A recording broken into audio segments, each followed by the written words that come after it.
You're about to watch another exciting episode of the Dungeon Run, but did you know that you can actually be part of the adventure? Tune in live on Wednesday nights at 6 p.m. Pacific time, and you can make your voice heard and help determine the fate of our adventurers. Hope to see you there. Woo! There we are. Hi, friends. Happy Wednesday. We are live with a new episode of Forbidden. This investigation only gets weirder and more terrifying, so we thought we'd bring along some friends to join the fun. That's right.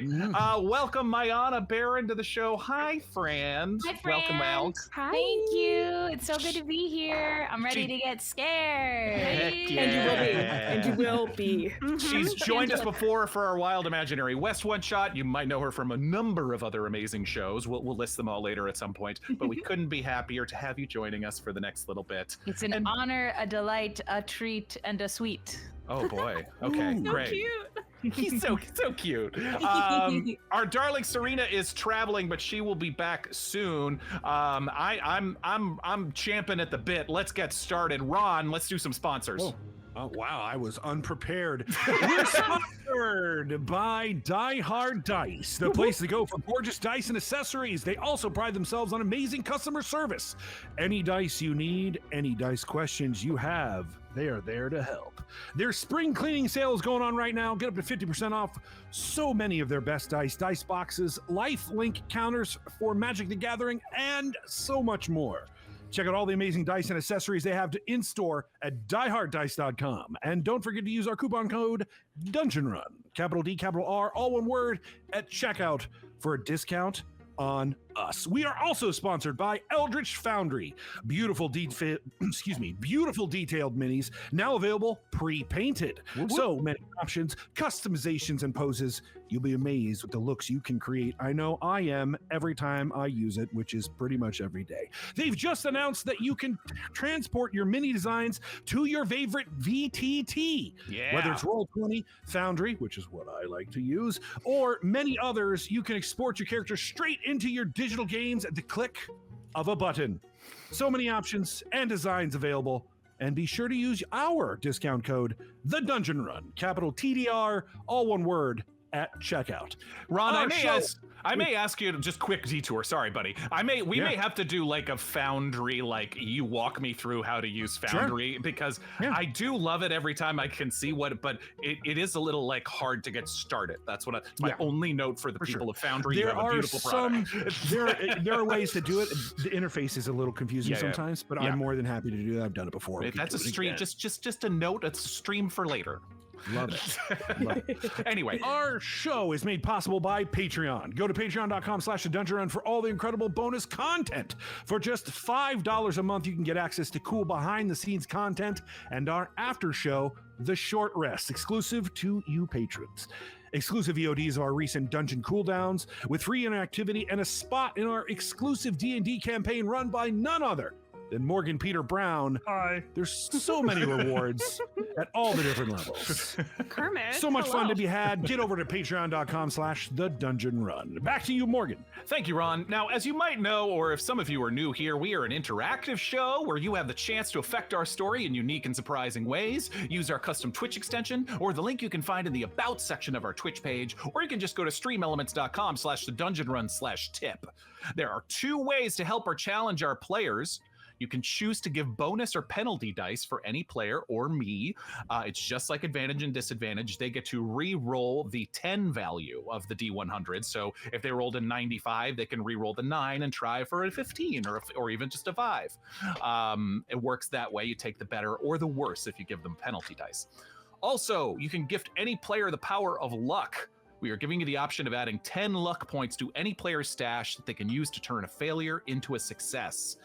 Reminder that if you are a patron, you get at certain higher levels, you do get free interactivity that you can cash in. And with that, I have some excellent news for a couple of our players. Ooh. Ron, for the month of June, I Think I'm Nuts has chosen to give you a bonus die, which I'll take note of that later, and 10 luck points from I Think I'm Nuts. Whoa. Thank you. I think I'm nuts. I don't think I'm less nuts now. We'll see. Because you can't use luck on sanity rolls, as I point out every time. Also, as a welcome to the show, Angel Devilson's given Mayanna 10 luck points. Awesome! Thank you. And a bonus die that they can use later on. Thank you. Of course. So add those 10 luck points to your stash. My stash, my luck point stash. So now I have 35 instead of 25. That's right. You rolled real bad on luck. That's right. no. I forgot about that. Ooh, I'm unlucky. That just means we have to get you some more. It'll be Yeah. Yeah. Just roll won't great, need it. and you won't need it. Roll good. It'll be fine. It'll be fine. But you can message us on Patreon if you want to cash in your free Patreon interactivity, or you can message me on Discord. But Patreon is kind of the quickest, easiest way for me to see it. Let's see. I think that's everything. Okay. Yes, Morgan. Okay, great. And with that, let's fall into the forbidden.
The last time we were together, our investigators were starting to make sense of all the smoke and mirrors, and perhaps began to uncover very real danger and madness beneath stage magic. Recently arrived in London, our foursome of Eden, Lorelei, Charlotte, and Diarmuid were looking into the deaths of 3 unlucky thieves who were attempting to burgle the house of one Memphis the Great, a world-famous magician and illusionist. Memphis himself had gone missing roughly 2 months earlier, his grand house left barely attended, a ripe target for those with the proper inclination. But something horrible happened inside the manor that night, and whoever or whatever perpetrated it had left all 3 intruders viciously murdered. Even in his mysterious absence, Memphis casts a long and sinister shadow. He'd left behind a daughter, Ingrid, and her fiancé, Harold Hawkins, who himself was an apprentice of Memphis's. In these two, the party seemed to find would-be allies, as they both expressed trepidation and worry over Memphis's disappearance and the subsequent murders at his house. But when the party attended a magic show of Hawkins, they found a man seemingly barely hanging on to the edge of his own sanity. His act was filled with strange pauses and awkward transitions, and the grand finale fell flat on its face, quite literally, when a poorly rigged levitation trick caused his assistant to take a nasty spill, almost killing her in the process. Perhaps even more alarming than all of that, at least to the trained eyes of our investigators, was the presence of several items in Hawking's possession. Firstly, 2 large cabinets that were part of his stage act. When he dove into one on one side of the stage, he reappeared less than a split second later, jumping out of the opposite cabinet some 30 to 40 feet away on the other side of the stage. Something about this trick made the investigators' blood run cold, as they could swear that they were not looking at some simple feat of illusion, but instead some kind of gate box, allowing physical transport through the ether realm. A terrifying and madness-inducing journey both Lorelei and Charlotte had had the misfortune of taking personally. But also in the possession of Hawkins, the team found a mysterious and disturbing book, Thaumaturgical Prodigies of the New England Canon. A tome filled with horrible tales of witches and warlocks from the New World, detailed descriptions of rituals to summon and communicate with creatures from the beyond. The party was able to discern that all of these items once belonged to Memphis himself. But how did Hawkins come by them? In private and separated from her would-be husband, Ingrid told the investigators that in the past few years, her father had become colder and more removed, a man to be feared that barely resembled the loving parent she grew up with. She genuinely seems afraid for her father's safety, but now she started to witness some unsettling behavior in Harold as well. After some insightful conversations with experts of stage magic, the team felt confident in their belief that Memphis and now Harold have been playing with methods and rituals far beyond simple parlor tricks. And as Lorelei herself has started to absorb what's inside the horrifying thaumaturgical prodigies of the New England Canaan, the crew set out to seek some advice from a purveyor of strange and rare books, Mildred Downey. But we'll get to that in a second.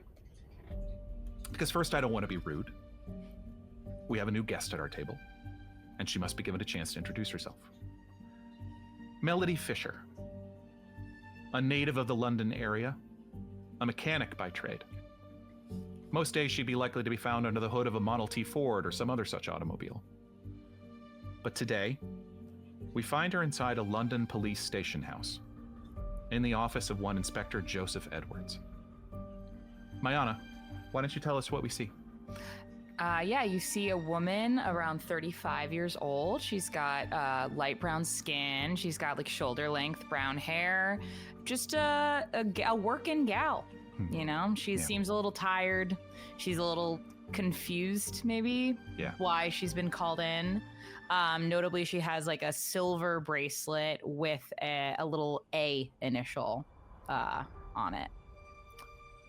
You've gotten to know Inspector Edwards a little bit these past few days, much to your dismay. You'd been told a little over a week ago that the body of your sister was found inside this mansion of this stage magician you might have heard of, but didn't know from Adam. As cops go, Edwards is a patient man with a gentle voice but hard eyes. And right now, he's having a hard time looking you in the face. I'm deeply sorry to say this, Miss Fisher, but without any further evidence or testimonies, we've been forced to conclude that the only possible explanation is that your sister and the other two trespassers, the Harvey brothers, that they turned on each other. And the ensuing violence came as a result of their greed over the potential profits from the theft. Have you much study in criminal psychology? A fair amount, yes. Could you explain to me what you think the psychological motive would be to turn on each other right as they're about to complete a robbery that they agreed to do together? Why would they do that at the scene of the crime? That doesn't seem to make much sense to me. Granted, I don't have as much study as you, but do you not find that to be a bit suspect?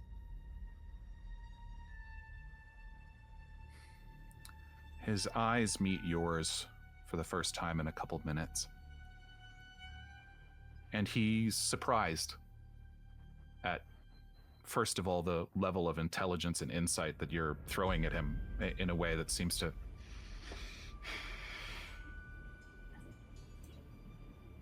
I understand the explanation might not be satisfactory. What do you think happened? Not you, an investigator. You, a person. For that, I'm gonna ask for a persuasion roll. Ooh. Okay, let's see here. Persuasion. I'm looking at this little sheet here. Okay, yeah, so it's 50. And so roll under a 50. And 14. Whoa! Okay, that is a hard success. Yay! So with a hard success, you look him dead in the face and lean in. And you can tell there's something about it that sees just a slight opening in The words he's saying just seem a little bit rehearsed, a little bit fed to him. And you really press him. What do you think happened?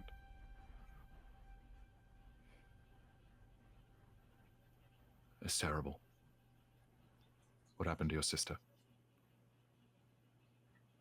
I don't know. But common sense tells us that without any other explanations, we're forced to accept the only reasonable one.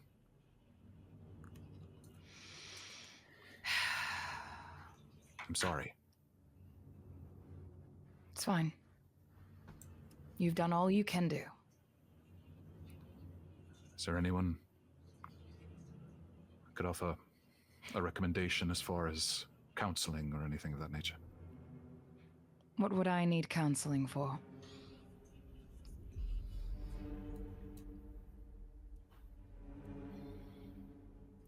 We have the address of your shop if we have any further information or any further questions. Of course. We know where to find you. Certainly. And I know where to find you. Good day, Miss Fisher. You as well. You walk out. That was a couple days ago. And in that time, what do you think you've been doing?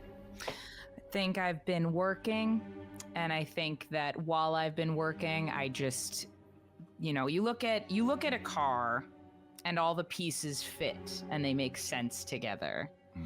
And as I'm doing my work, I can't help but feel like that there's pieces of this car that are missing. And I can't help but think to myself, I mean, I'm a woman working. The rules were never designed for me in the first place. And the system was never designed in a way for me to achieve anything through the normal means. So once again, it looks like I will have to do things my own way. It's so beautiful that you put it that way in terms of missing pieces. Because just like there's parts of this explanation, there's parts of this story that don't make sense to you, there's a missing piece to you as well. And you and your sister had your arguments, certainly. But what you just said was something that you, no doubt, knew. Both of you knew about the world. That things were never going to be in your favor, and that you would have to carve out what you needed. And how you did it and how she did it were two different ways. And sure, you'd shouted at each other and had times where you wouldn't speak, but the memory of her sitting on a slab, ligature marks around her neck where she was hung by a rope. You're never going to be able to shake that image for the rest of your life.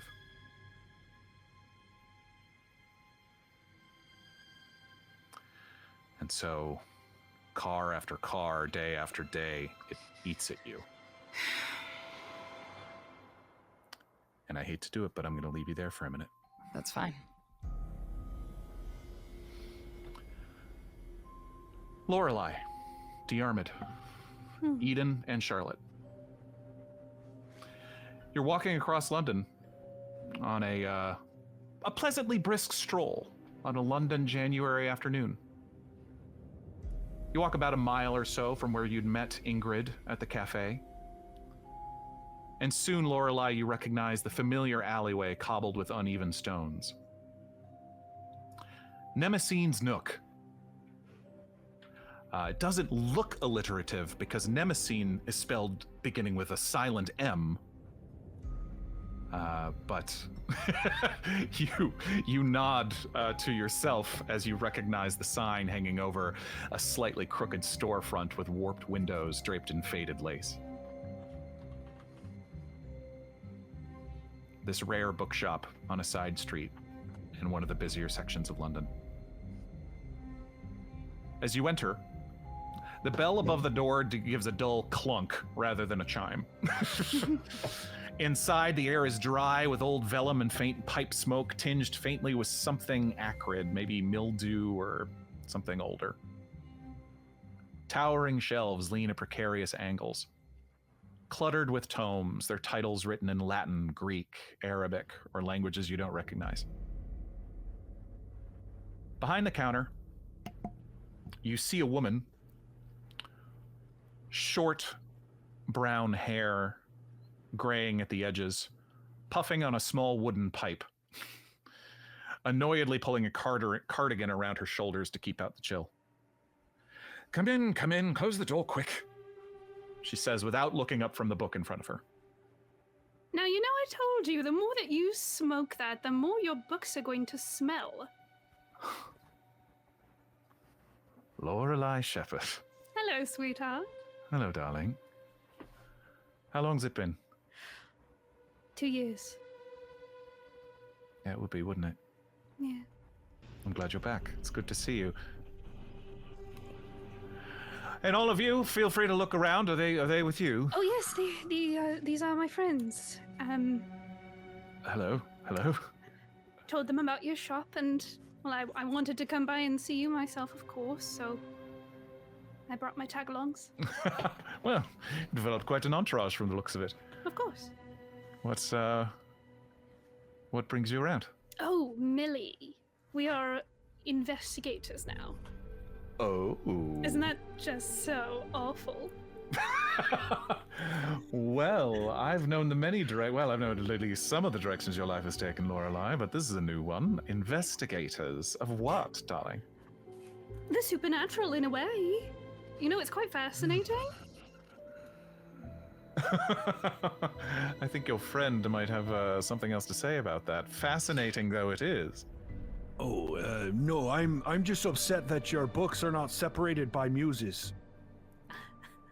Well, a learned man. Indeed. That's a rare find in these parts. Oh, apologies. Where would Melpomene be? A second shelf back right, the third row. Thank you. Also, lovely store. And my name's Diarmuid.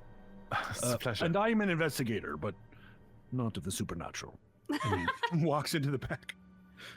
All right. What about you, tall lady? Yes, I wouldn't consider myself an investigator or a learned man. That's fine. Some of the worst people I know are so-called learned men. If True one wanted that. to... Eden just goes, I'm going to follow him around. Fine. Well, and she taps out her pipe. You look all right. Oh, only all right. Wow. Actually, I'm going to roll a psychology roll on you real fast. Ooh. Get psyched. Get psyched. Only all right. You look beautiful. Considering. Well, I'll accept it. I don't like it, but I'll accept it. Millie, now that Yes. it's just the two of us, Yes. I've gotten my hands on something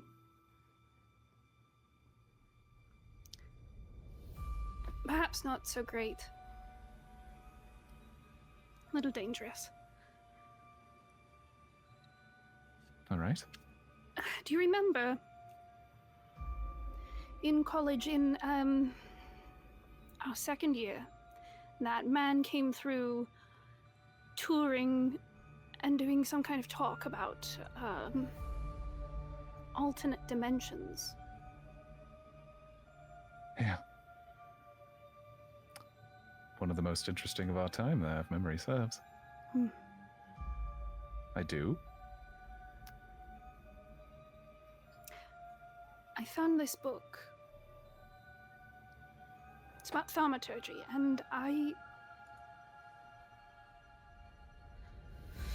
you know that I'm not prone to flights of fancy. I'm She not that reaches out kind. and takes your hand because she can kind of see. What is it? What's going on? This book, I want to read it. I want to know. I need to know what's in it, but it is affecting me in a way that I did not expect. I feel worse. Like it's affected my health and my mind, and it's not a normal book. There's something about it. Do you have it with you? No, I hid it in the house, in the kitchen. What's it called? Thaumaturgy, something about Canaanites. It's a reverend. Wait. Good. Wait. Oh. Yes, this rings a bell. And she'll reach down, pulls out like a massive ledger. Mm-hmm. I don't carry books of this sort anymore. Nasty business, honestly. It's from 1788. It's by it mentions a Ward Phillips. Ward Phillips. Yes. Yes. Did you sell it? No. Where did you? It's a long story. Got it from a magician. I know. That trust sounds me. made up. But I know. If you were anyone other than you, I'd probably think you were pulling my leg. Oh, wait. Sometime I'll take you out for dinner and I'll tell you all about everything that I've experienced in the last month. All right. Thaumaturgical prodigies in the New England Canaan. Yes. That's it. Canaanites, something like that. Listen. Books like these.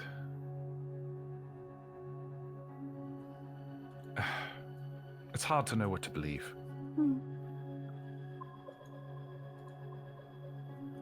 But there are certain,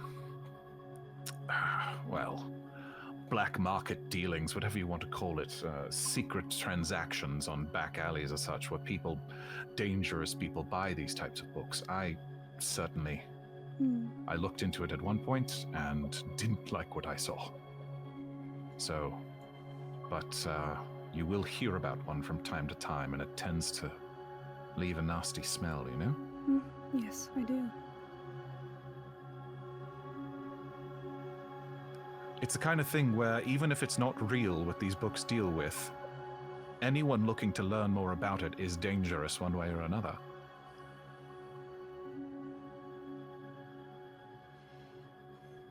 These other dimensions, you said. Mm-hmm. If these people really think there's something to be gained by worshipping, contacting, whatever.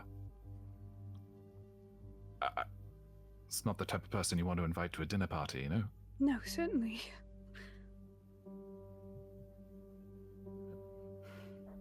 There's so much I need to tell you, Millie. This is part of this investigation?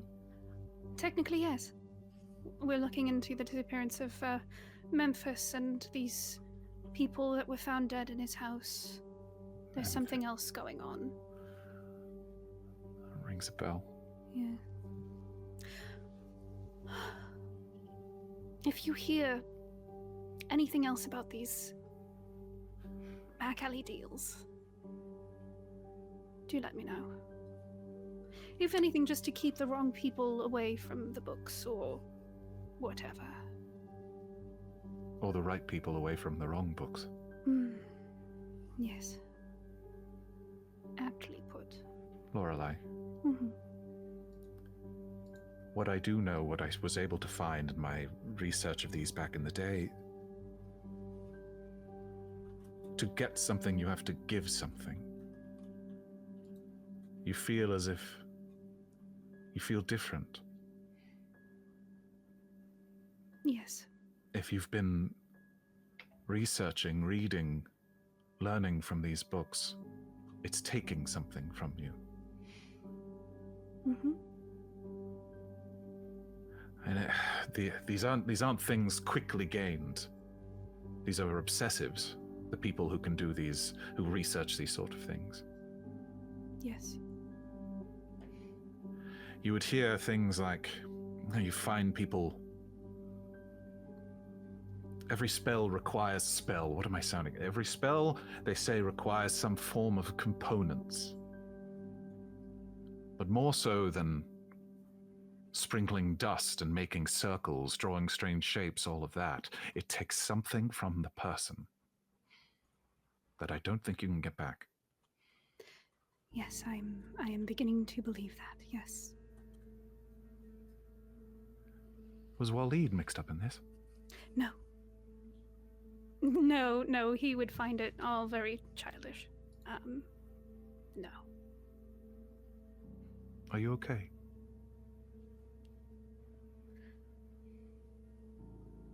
Yes. As okay as I'll ever be. And she'll lean in and she'll kiss your cheek. I'll return it. I'm here. I know. Somehow. Despite all this smoking, yes, you are still here. And I haven't died under thousands of books falling on me, that sort of thing. Yeah, you're not allowed. You need to give me at least 20 more years, at the very least. 20, okay, I'll make At note of that. least. Okay. I'd take 30. I'd be happy for that. I'll see what I can negotiate. Okay. Do your friends want to buy something? I don't Eden. know. Yeah. Yes. Only because I've never seen you do it, or I've never asked you before, but you can read, yes? Yes. Very I'm well. sorry. I'm just making sure I've never seen you do it, and I didn't know. It's kind of common, so- hard. It's kind of hard. Indeed, it is. I have some suggestions for you. If you're Sure. open to reading something that might challenge you. Now, what does challenge me look like? Because They I might don't be want to hard read- words. oh, I'll help you. I even can read them to you if you'd like. is this gonna help me be a better investigator? Yes, but it will also help you be a better person. As education often does. You know, I knew a lot of fishermen and carpenters and people who worked with their hands that were good people who couldn't read, but Indeed. they were boring.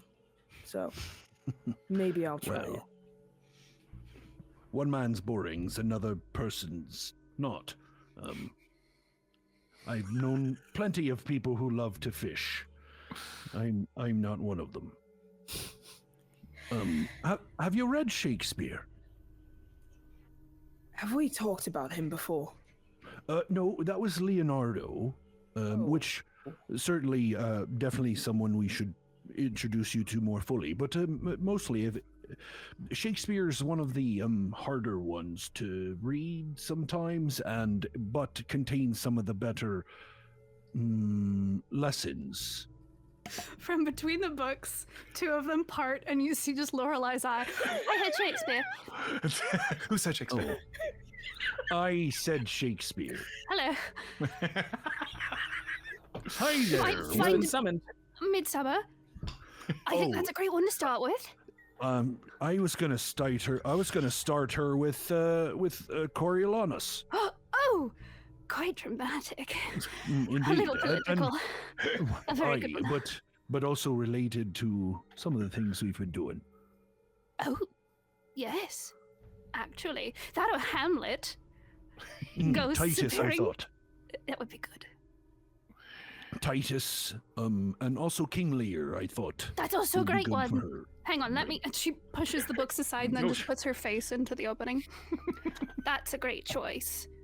I was gonna focus on the tragedies first. Oh, well, but he's also very funny.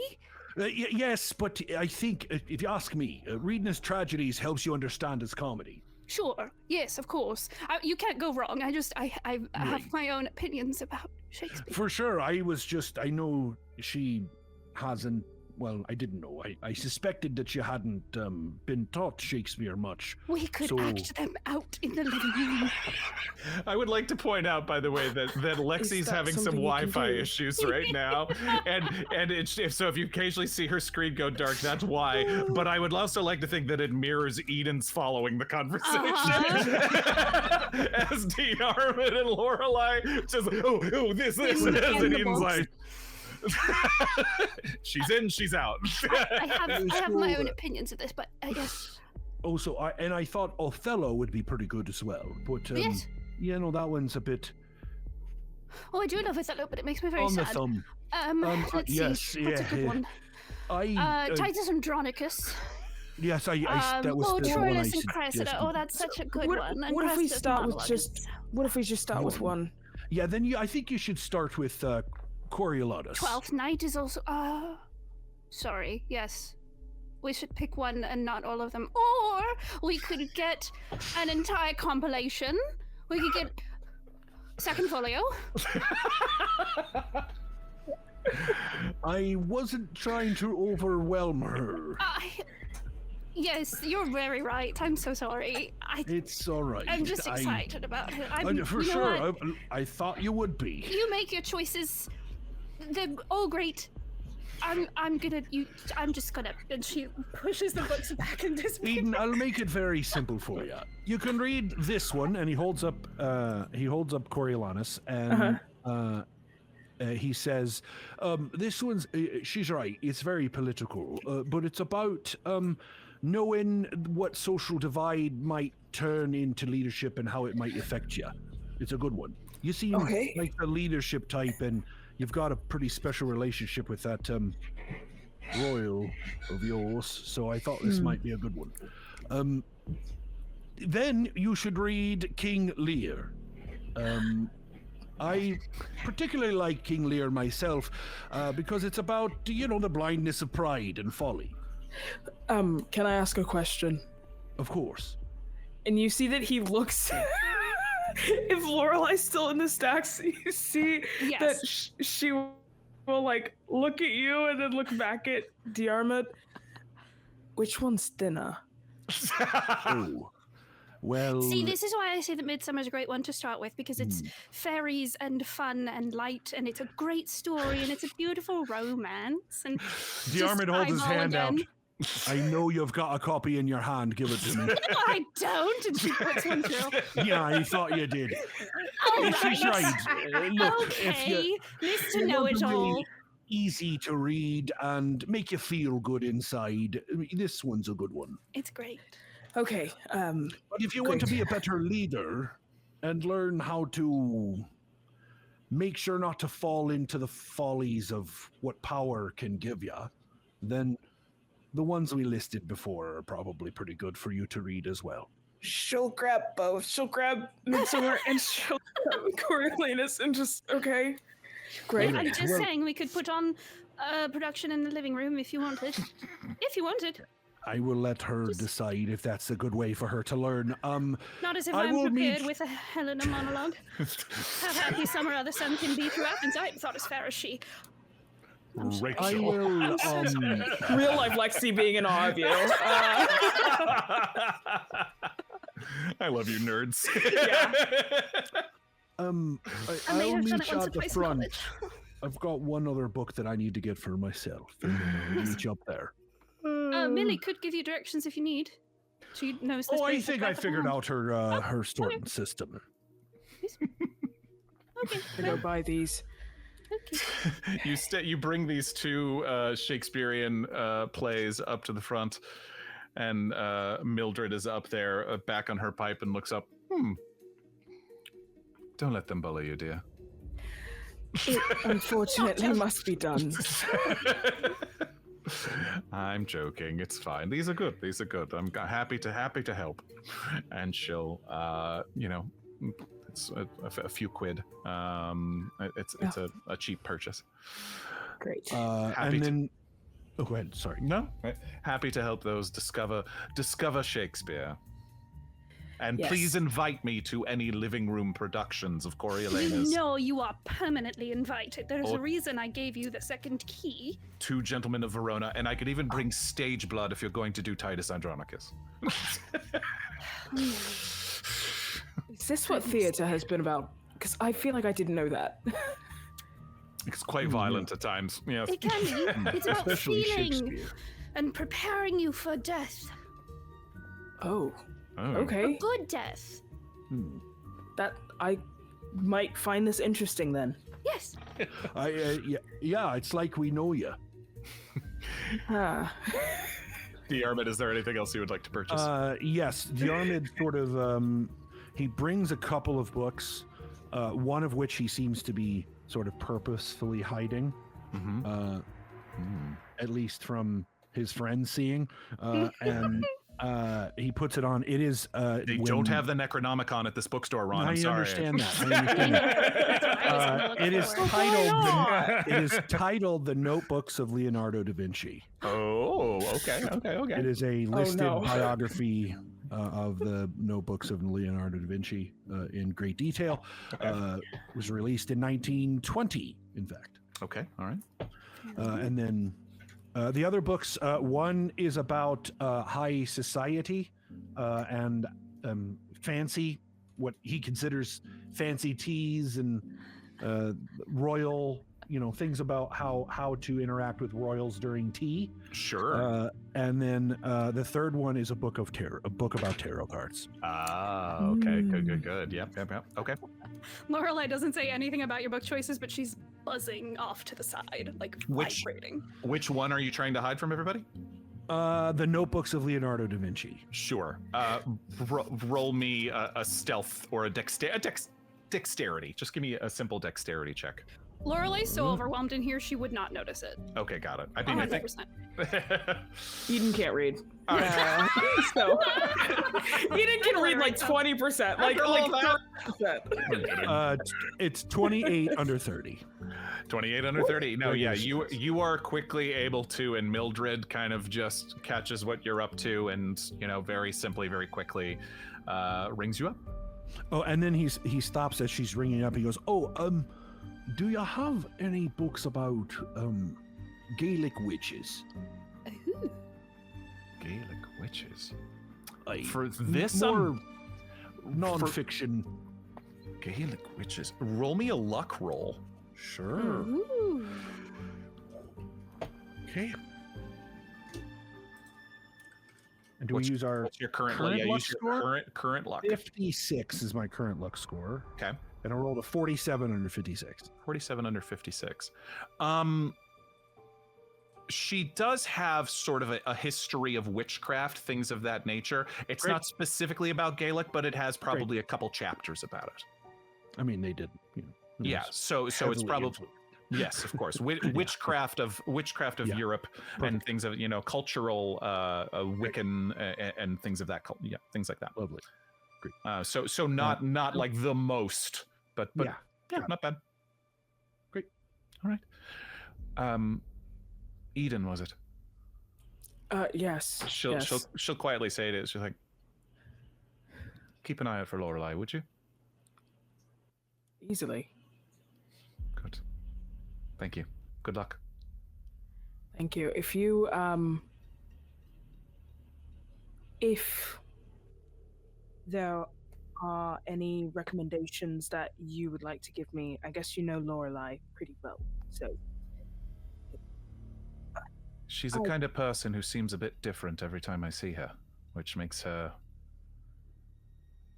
I don't know, enchanting and confusing and frustrating all at once. I know the feeling.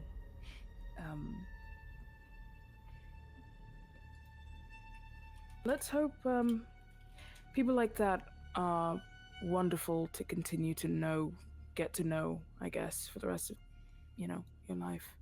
So let's hope we just keep doing that for as long as we can. Thank you. Thank you. Enjoy. Come back. I will try. I will try. I'm so pained. Lorelei, you're back at the old flat. Yes, yes. All right. I've got your. I know where you live. Yes, you do, and you have a key. You can sneak in whenever you want. And That's also, right, thank I you for do. taking care of the tomatoes. What would I do without you? Yes, of course. And with that, unless there's anything else you'd like to do before you leave Nemesine's Nook, as you step outside onto the street corner, it's late afternoon. Dusk is approaching. You have the keys to Memphis's house given to you by Ingrid. What would you like to do? To the house? Unless there's something... I mean, you would have time... It would be getting on evening, certainly. Okay. But... and I know that there are certain items around that perhaps if you wanted to drop back the flat to grab, you certainly could. You would know the house is in near an affluent London suburb of Mayfair. You have the address, things of that nature. But probably good for us to go and change into our nicer clothes so that we don't stand out. Not to be mistaken for more thieves. Mm-hmm. I guess that makes sense. Yes. I was gonna dress in thievery. Well, I'm so sorry to rain on your parade, but drawing less attention to ourselves seems Actually, perhaps... like rain on a parade, but Diarmuid, you never are really so... felt that. Sorry, Honey. it's a thing. It's know. always another voice here I talking to me that know. also talks sometimes. I'm It's so like sorry. a little jester. He sits on your Hey. shoulder. It is the little demon baby. Is that the jester? Oh, Aye, yeah, it's a Okay, little. wait. It's a demon, but it looks like a little baby, and it's got chubby cheeks, and it's always saying things to me that are weird. I've known Goodness Ron gracious. Ogden for over 6 years at this point, and I can never guess what the next thing coming out of his mouth is going to be. That's me goal, friend. Never let him It's know. called what you're improv, doing and I next. just let it I go. love you. Yep. Is there anything that would help us in this situation? Oh yes, and he gets out of the car real quick and goes into the back trunk and pops it open and pulls out a case and closes the a Tommy gun. I was thinking of that. Sir, Yeah. I do not think we need to be taking a Tommy gun into a house in an affluent Oh, you might not think neighborhood. that, but we are. Or at least I am. disguise it. Make it look like It's a in a violin case. case. You want me to paint it to look like a branch? I don't. Just put I don't know. A This jacket is my- over it. Paint gun. I mean, we will be taking the car there, right? We're not walking. Yes. So Oh. it can sit in the trunk till we get there.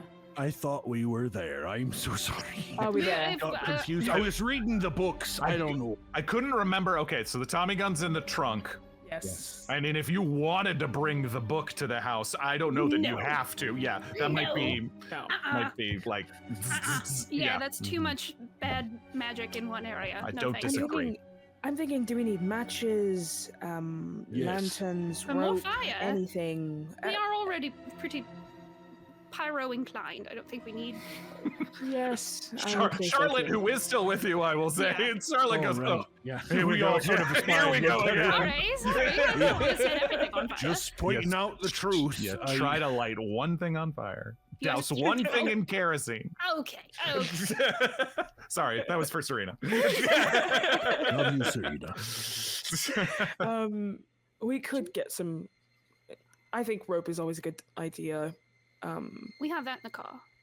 Yes. We have Yeah, our there's little- fair amount of like Yeah. traditional common sense materials Randoms. that Okay, great. I yeah. imagine Diarmuid has his own version of like a bug out bag in Oh, there. I got a bag that has everything I need in here. Yeah, explosive, Every you know, locks of hair. It's fine. what? Sure. Okay. yeah. Okay. All right. Oh, don't look at me like that. You say you Okay. know about witchcraft and you're surprised I have locks of hair in my bag. Saying anything. Oh, truly. your face said enough. I don't know what you're talking about. I think we should go inside because we are alright. making a bit of a Think scene we on the should street. go to. You weirdos. Okay. Who has the key? Someone over You've there. all come to this house because as much as you wanted to avoid it, all of the pieces you've been able to puzzle together, all of the little jigsaw blocks with their little, outs and ins and pieces and corners that you've gathered all around has just left one big hole in the middle of it, and it's the hole and shape of this house. And so you drive through this affluent neighborhood, and you arrive at this impressive home. I said it's in an affluent suburb. It's hidden behind pines and maples on its own grounds. Behind it, you'd be able to see as you drive up, you see a vacant lot. It's kind of a little overgrown, things of that nature. And the house is, it's not on a massive grounds. It's nowhere near the golf club, for instance. Anything of that, because, real estate's more expensive here in London. And so, but they do have a fair amount of space. This beautiful house with a large tower, like cylindrical tower and turret that you can tell from the outside. It seems to be quite big. And I believe Ingrid even informed you that there is a theater that's been built and customized inside the home. And so sure enough, as you pull up, I mean, it's beautiful, but it does look like, there's something impressive and kind of unexpected about this house. Is this Magic Castle vibes? Yeah, it's a little tidier than that. Mm-hmm. Mm-hmm. But there are sort of like, there's a round conical turret around on one corner, things of that nature. Theater, as you said, yeah. And a veranda that goes around the entirety of the property. Yes. Yeah, that's about most of what you would know from what you've heard so far and from what you can tell as you drive up. As we drive up, Diarmuid says, "I'm in the wrong business." Should have been a magician. Clearly. Did Ingrid say anything about, like, secret passages in the house? No, she didn't. She had said that she had not lived there in a little over a year. Okay, gotcha. I believe.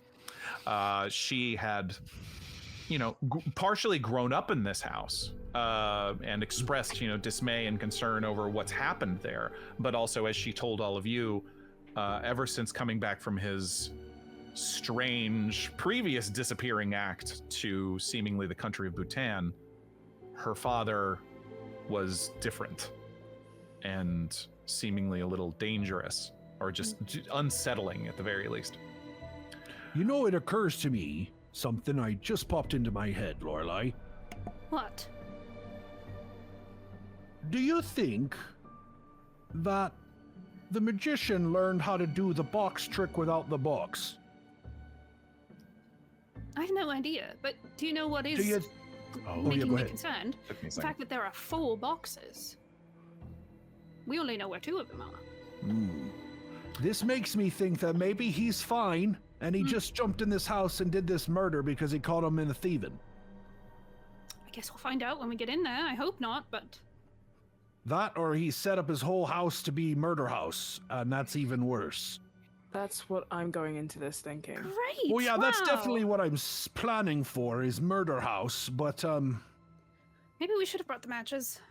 I want it to be a human and not something weird, Oh, no, it's going to be something weird. Oh, fun. I'm sure.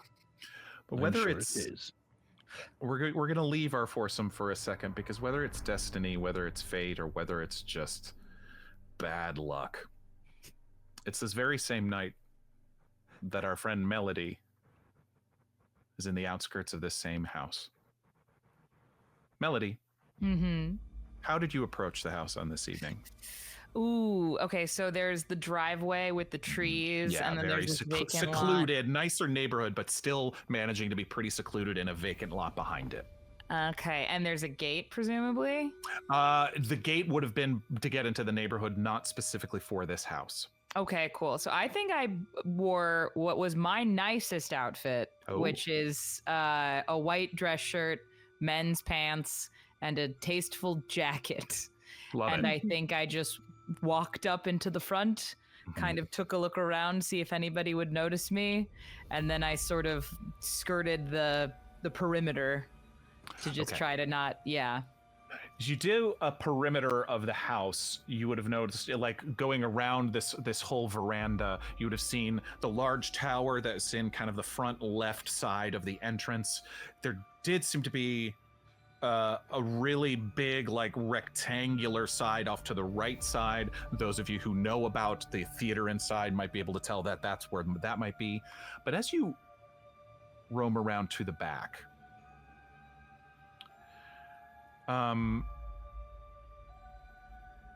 you notice,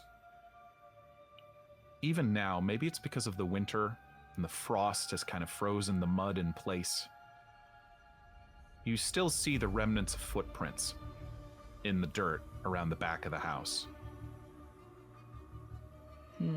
No footprints return from where this is going. And you find a boarded up window on the rear veranda. Looks, which sticks out on this very nice house. Is it boarded from the inside or the outside? Boarded from the inside. Interesting. One might be able to put together that the police boarded this up and that this was perhaps the entrance of the three thieves that night. I think I like graze the windowsill with my gloved hand. Sure. Just more out of trying to find a remnant of my sister than any other. But as I graze it, is the window unlocked? I mean, this window is particularly boarded up, so I mean, it's the glass would have been broken. It has not been fixed yet. So I could put my hand like on the wood? Yeah, I'd say so. Can I like push against it to see how good the nail job was? Yeah, give me a strength roll. Okay. Morgan, do we ever get a... I have a 50 strength. You have not yet, but you will get one very shortly. That is... I'm sorry, yes, you did ask Ingrid for a floor plan. She did not have one on her. She can get it to you later.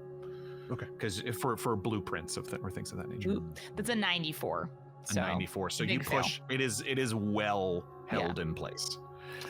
Well, they're good at one thing, I guess. By the way, while I'm while I'm thinking about it, Melody, you have another 10 luck points from Angel Devilson. Oh my God! Thank you guys. I need that. I mean, you don't have to spend it now because 95 is pretty high. No, but thank you. Yes, beautiful. As you're doing this, you hear an approaching automobile. Coming up the drive. I think I'm gonna, if there's like bushes or foliage, I think I'm just gonna crouch in some bushes. Roll a stealth check. Ooh, you got it. That's oh yeah. Oh boy, and I didn't put any points in stealth. Yeah, it's a 33, and the base stealth is 20%. So I mean, you think you're hidden. You've there's some shrubs and some trees. You know, like I'm not good at this. Yeah. Right. You're not a professional thief. Who am I trying to? Yeah. Right. You specifically did not go into this line of work. But you are able to see this car pull up, and for unfamiliar, rather hodgepodge group of folks. A very tall woman, a sort of a stout man with a real good mustache, handlebar into mutton chops, lamb chops situation. A woman dressed as sort of a flowing outfit, quite nicely dressed, but it's like the weirdest dinner party just pulled up, and a woman sort of professionally dressed as well, who looks a little nervous. Huh. That's a fair description of. She has a nervous aura. Yes. Yes. Charlotte has a nervous aura for sure. I think that's fair. Said with love. Yes. You see all of this, and you do hear the tail end of what seems to be just an argument, or you know, or a little bit. Maybe they're talking about Shakespeare.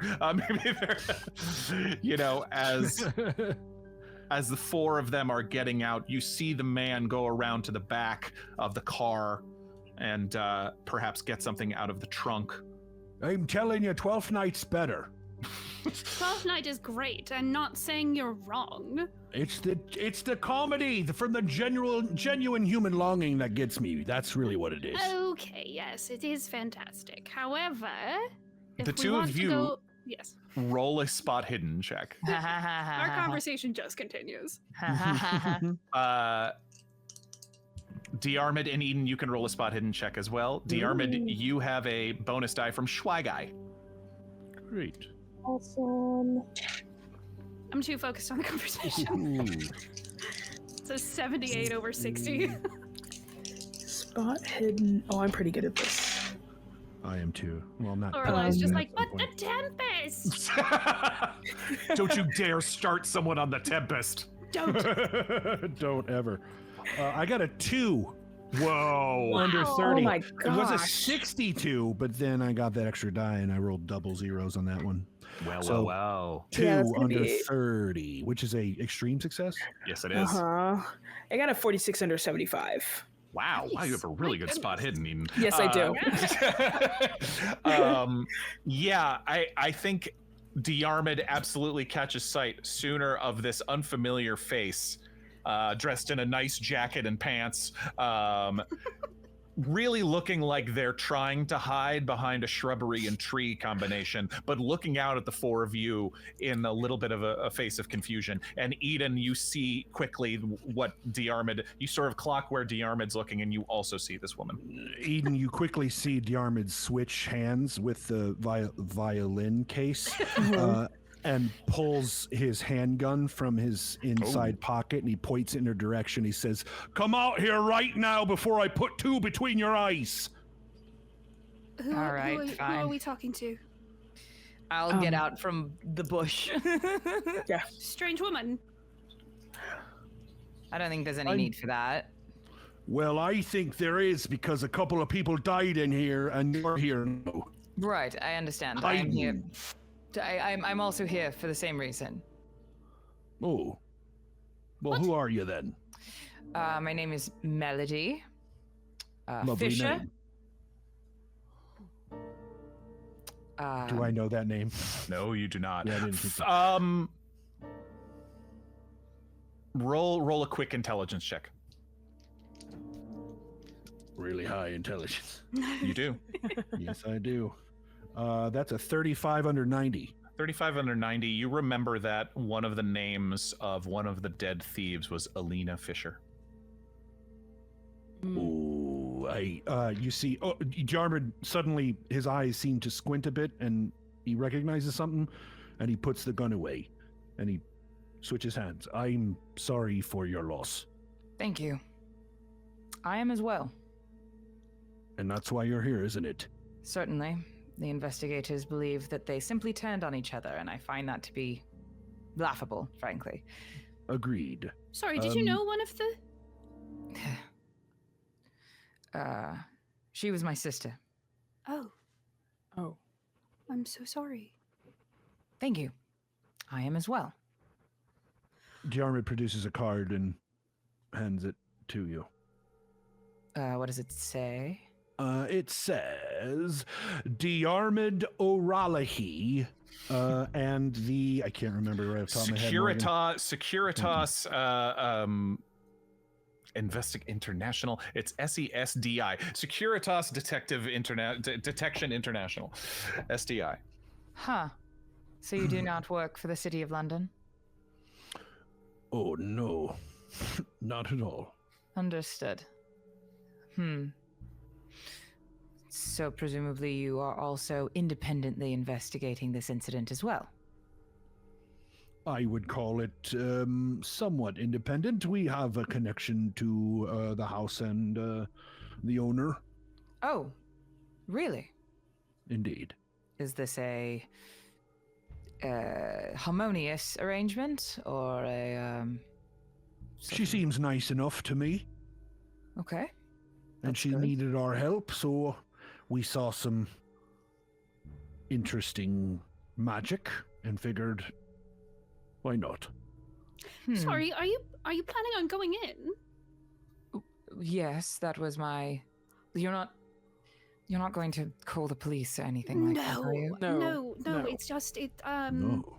this is quite a dangerous place, and I mean, what if the people that killed them are still in there? We do not believe that they turned on each other, but are you prepared for any kind of dangerous situation? I think by the tasteful jacket you're wearing, no. You No, do look very nice. thank you. Does she have any weapons on her? Oh, I yeah, good don't question. think I do. I have a Not camera. even a big wrench? I have a camera and a wrench. I was gonna To say, fix I the mean, camera. Yeah. if you were, I leave that to you. If you were the type of person who would bring something sort of heavy that sort of protect yourself, that maybe that you would have when you've walked the streets at night. Yeah, I probably just a wrench, and it's probably just like an absent-minded sort of wrench I have because of my job, and I forgot to leave it somewhere. You probably felt a camera. little stupid grabbing it. Yeah, I was like, because I don't think in my mind I was assuming that there would be anybody in the house. So I think I feel very bashful in this moment, having not assumed that. So I think I'm just gonna like, are there people in the house? Do you think that in the house like right now? Oh, I just We're not assumed. sure. We're not sure. Yes. Something bad happened in there, Have you for sure. have you seen combat? Yeah. Diarmuid sort Especially of. coming from her, I'm surprised to hear that. What an interesting question. Diarmuid sort of laughs and like, yeah, on uncountable times. Oh well, he was in the war, so yes. I assumed from the mustache, but the two of you, It is a violent mustache. Yes. it's one of those mustaches that implies I've seen the war. I don't know why, but it just That's in fact what I was I agree. thinking when I decided to get it like this. I So, see. thank I you. see. Yes, of course. I'm picking up on what you're putting down. I've never heard that before, the and worst. it's brilliant. Oh, thank you. It's something I thought of when I picked up a coin one time. Great. Hmm. Do you mind if we have just a little private talk? Tete-a-tete. Certainly. I guess I'll just go Yes. back Over behind by the the bush. bush. Yeah, We will be just a moment, just a Yeah. momentary of course, of course. meeting of the minds. Certainly. Great. Awkwardly standing near the bush. Uh-huh. Yeah.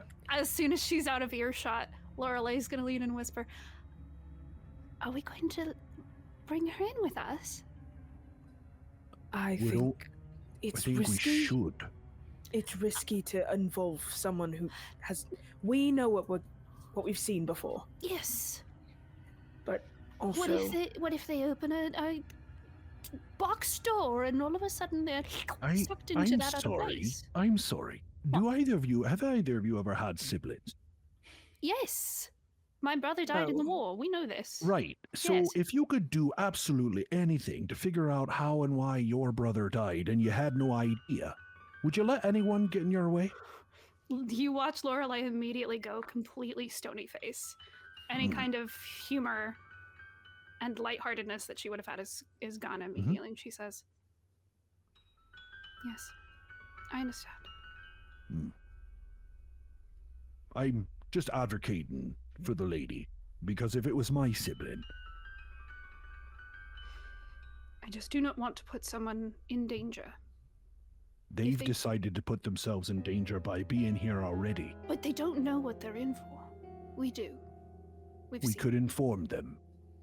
I do think that's the responsible thing to do, is to tell her what we saw at the show and what we've had experiences with before, because She's gonna that's think not we're something. crazy. Well, that's fine. She's welcome to think what she wants to think. I'll leave it to you.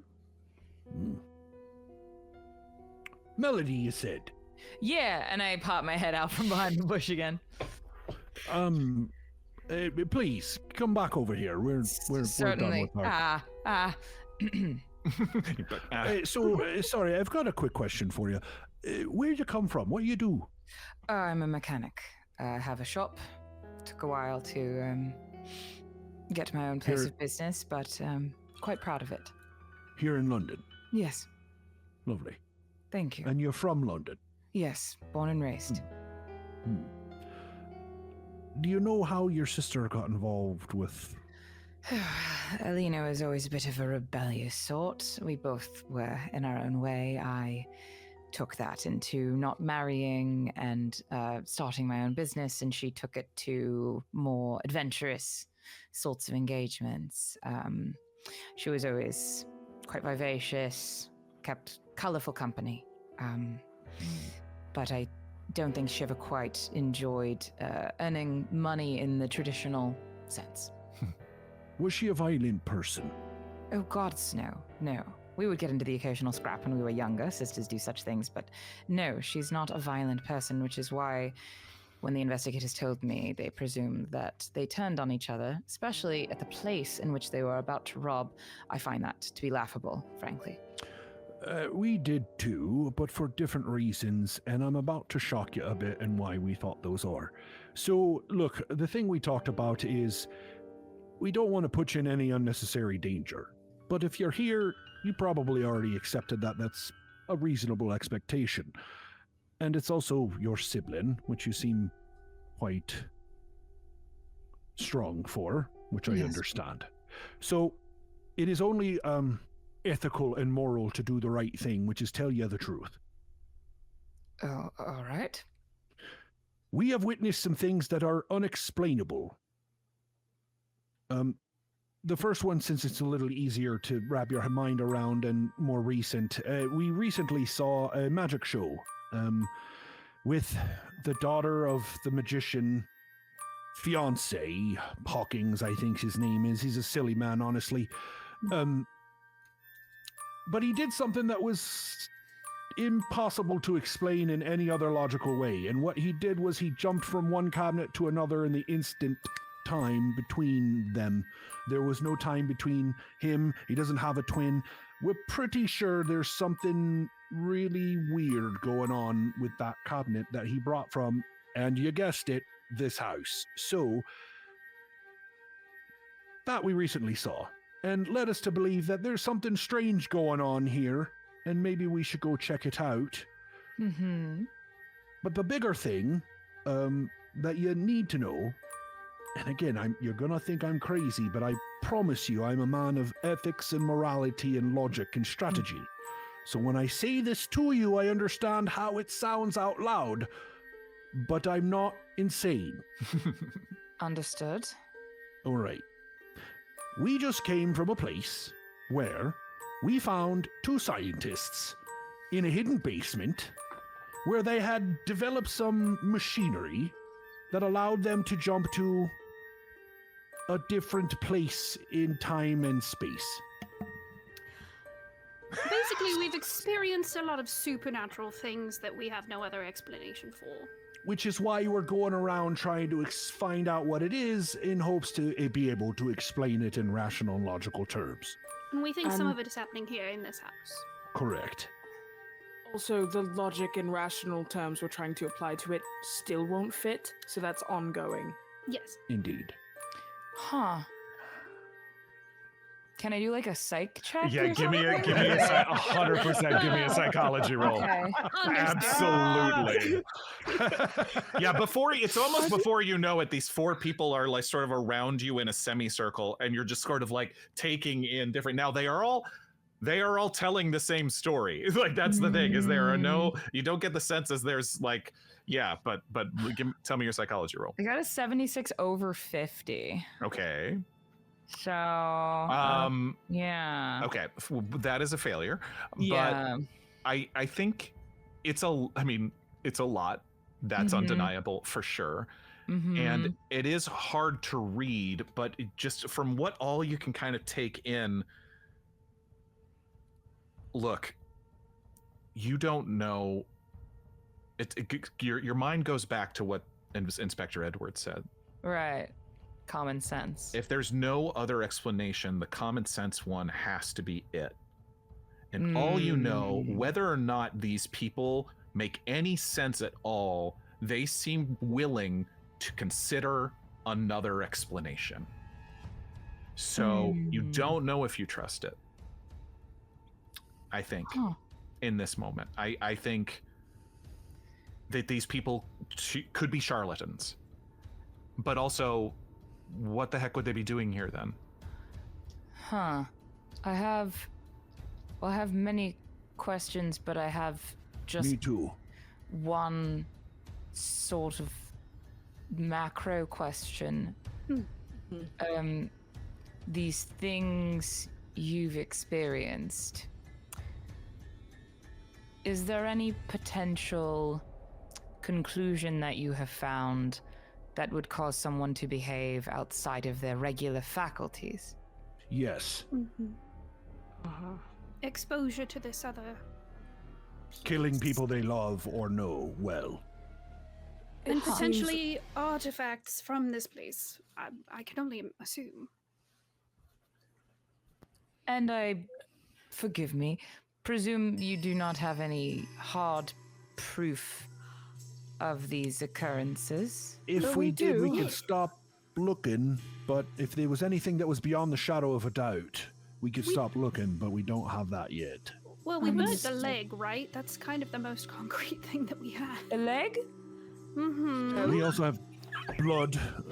We've also got a vial of blood. Oh, yes, Charlotte goes, yes, yep, I've got blood, yep. Pretty sure Charlotte has all of the. Yeah, So we burned the leg. part, yeah, the part there You that burned the leg?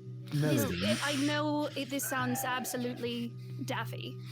Trust me, I understand how this would sound from an outside point of view. Basically, this thing came through a rift, and...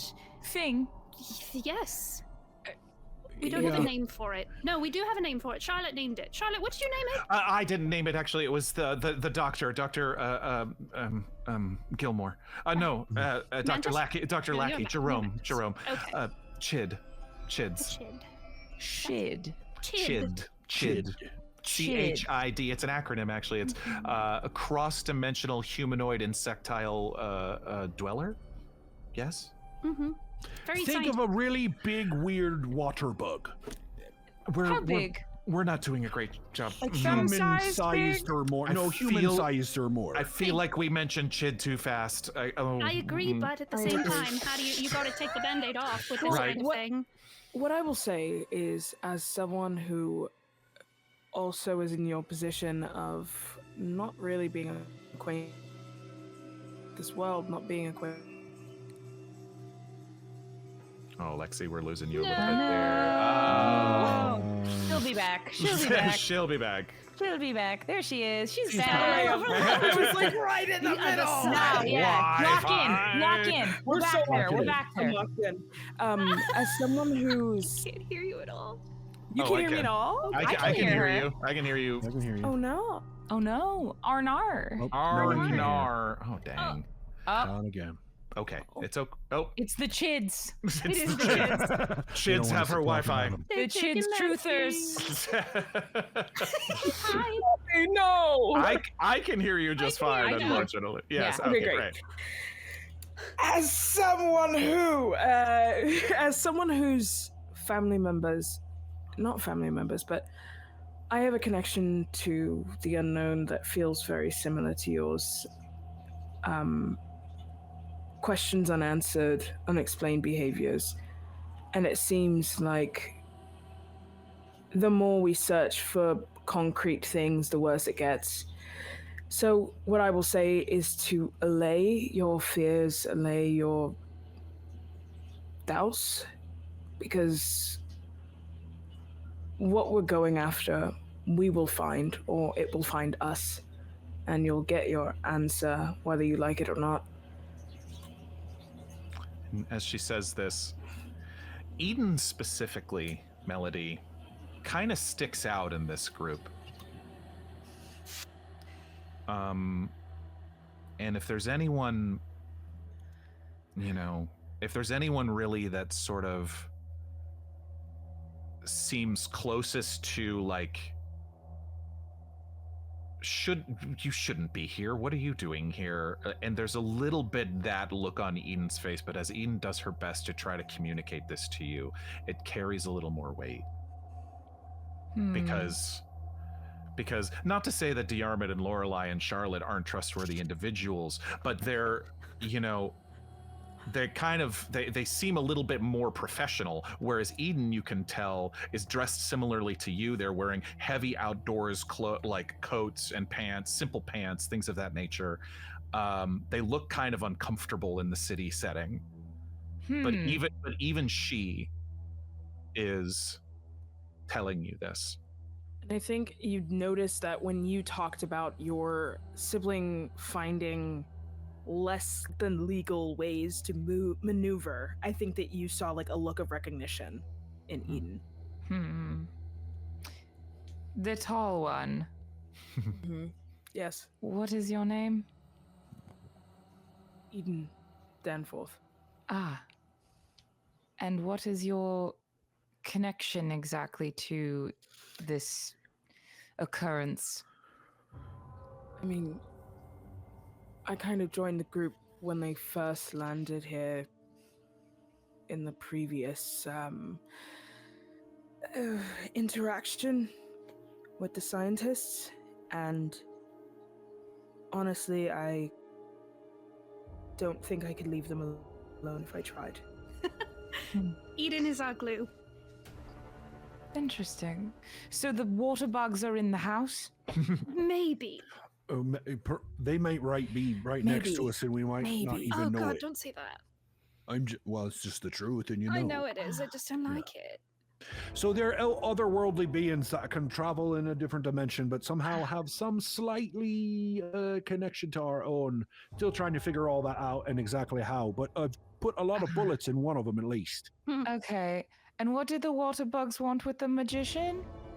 We don't know. They don't really talk all that well. They just sort of grab you. So what I think, and this may be a bit of a stretch, what I think is happening is that this magician is using these two boxes, and the in-between space between the two boxes is this other plane where these bugs live.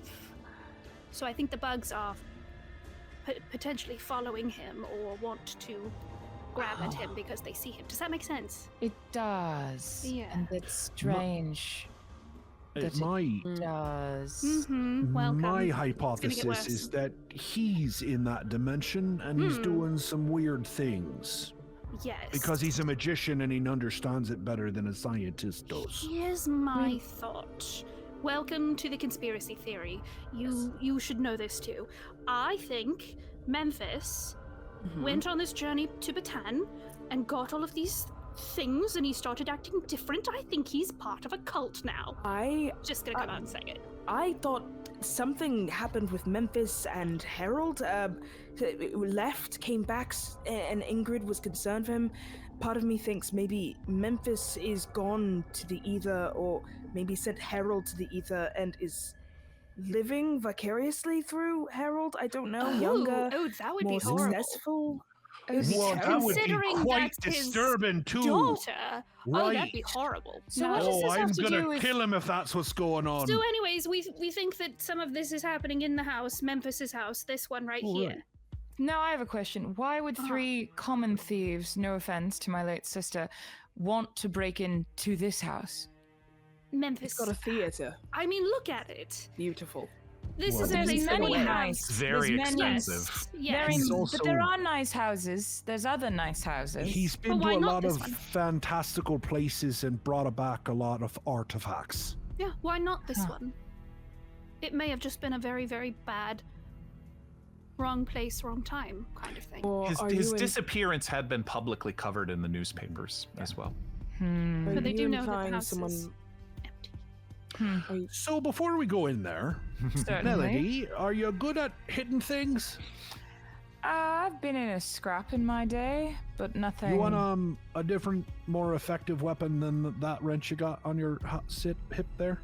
What would you recommend? And from his, he opens his jacket, and you see a couple of, you see a sap, you see a long shillelagh, and you see a couple of knives.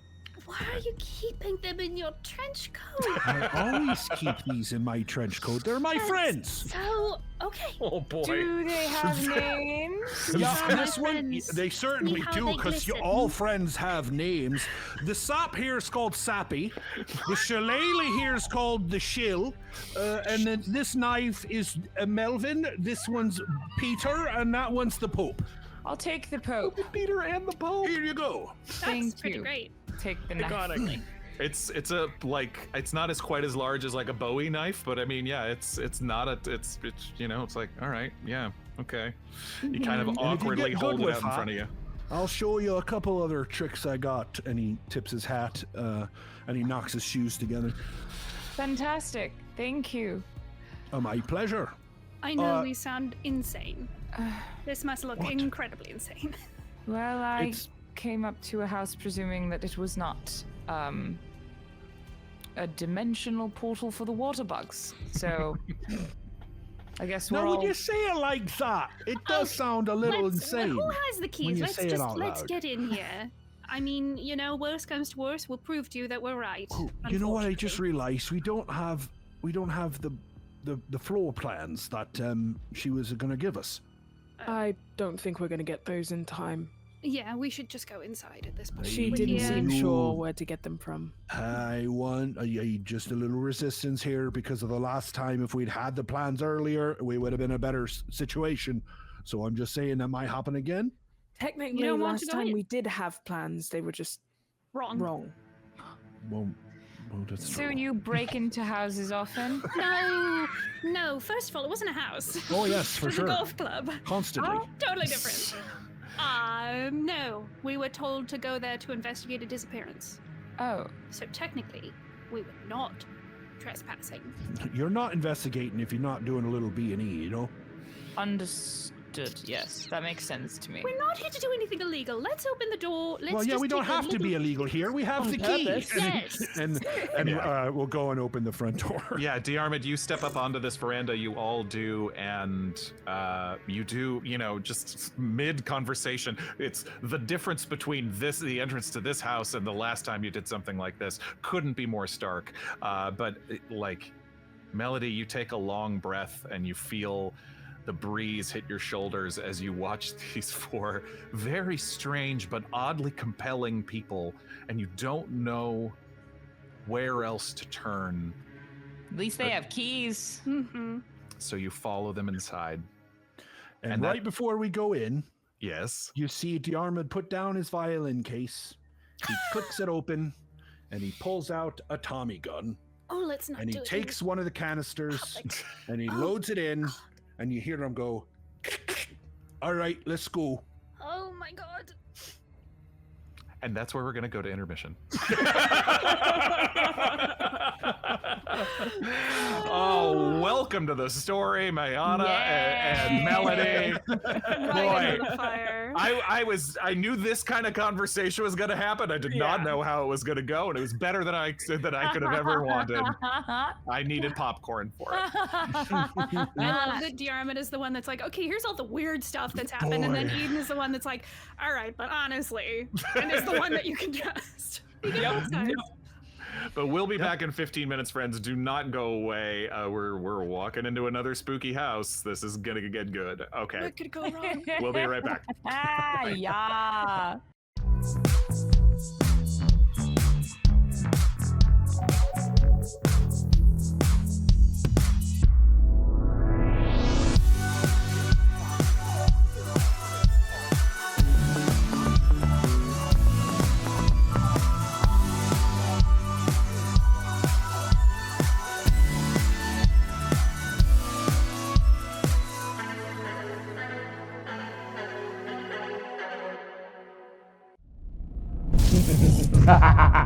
You fools! You'll never defeat me. Now face the wrath. Why is he so hot? What? I think it's just that epic miniature. It's really doing a lot for me, too. Yeah, maybe. But he's also kinda. Silence! As I was saying, face the wrath of my metal army, crafted here in my eldritch foundry. Dude, where'd you get all these minis? I'm subscribed to Eldritch Foundry's Eldritch Unlimited with unlimited STL downloads. Now, can we get back to... Eldritch Foundry's amazing! I never thought I'd have the perfect mini for my demon-born, half-elemental, catfolk, warlock, bard multi-class with a bunny wizard familiar, but here she is. Thank you so much for printing her. Yeah. Sure, Jen. No problem. Now face my wrath.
You fools! You'll never defeat me. Now face the wrath. Why is he so hot? What? I think it's just that epic miniature. It's really doing a lot for me, too. Yeah, maybe. But he's also kinda... Silence! As I was saying, face the wrath of my metal army, crafted here in my eldritch foundry. Dude, where'd you get all these minis? I'm subscribed to Eldritch Foundry's Eldritch Unlimited with unlimited STL downloads. Now, can we get back to... Eldritch Foundry's amazing!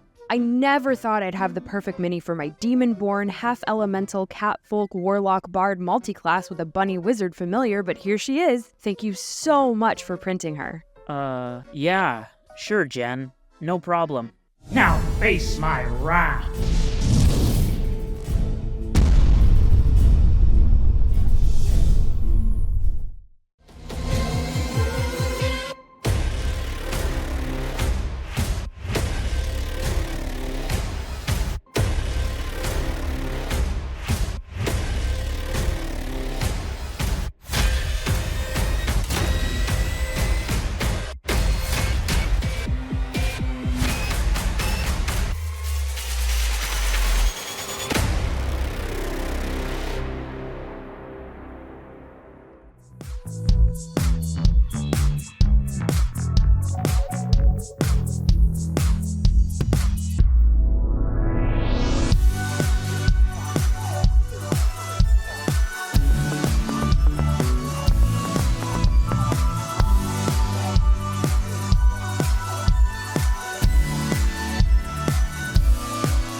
You find yourself standing on the veranda of the House of Memphis, the world-renowned magician,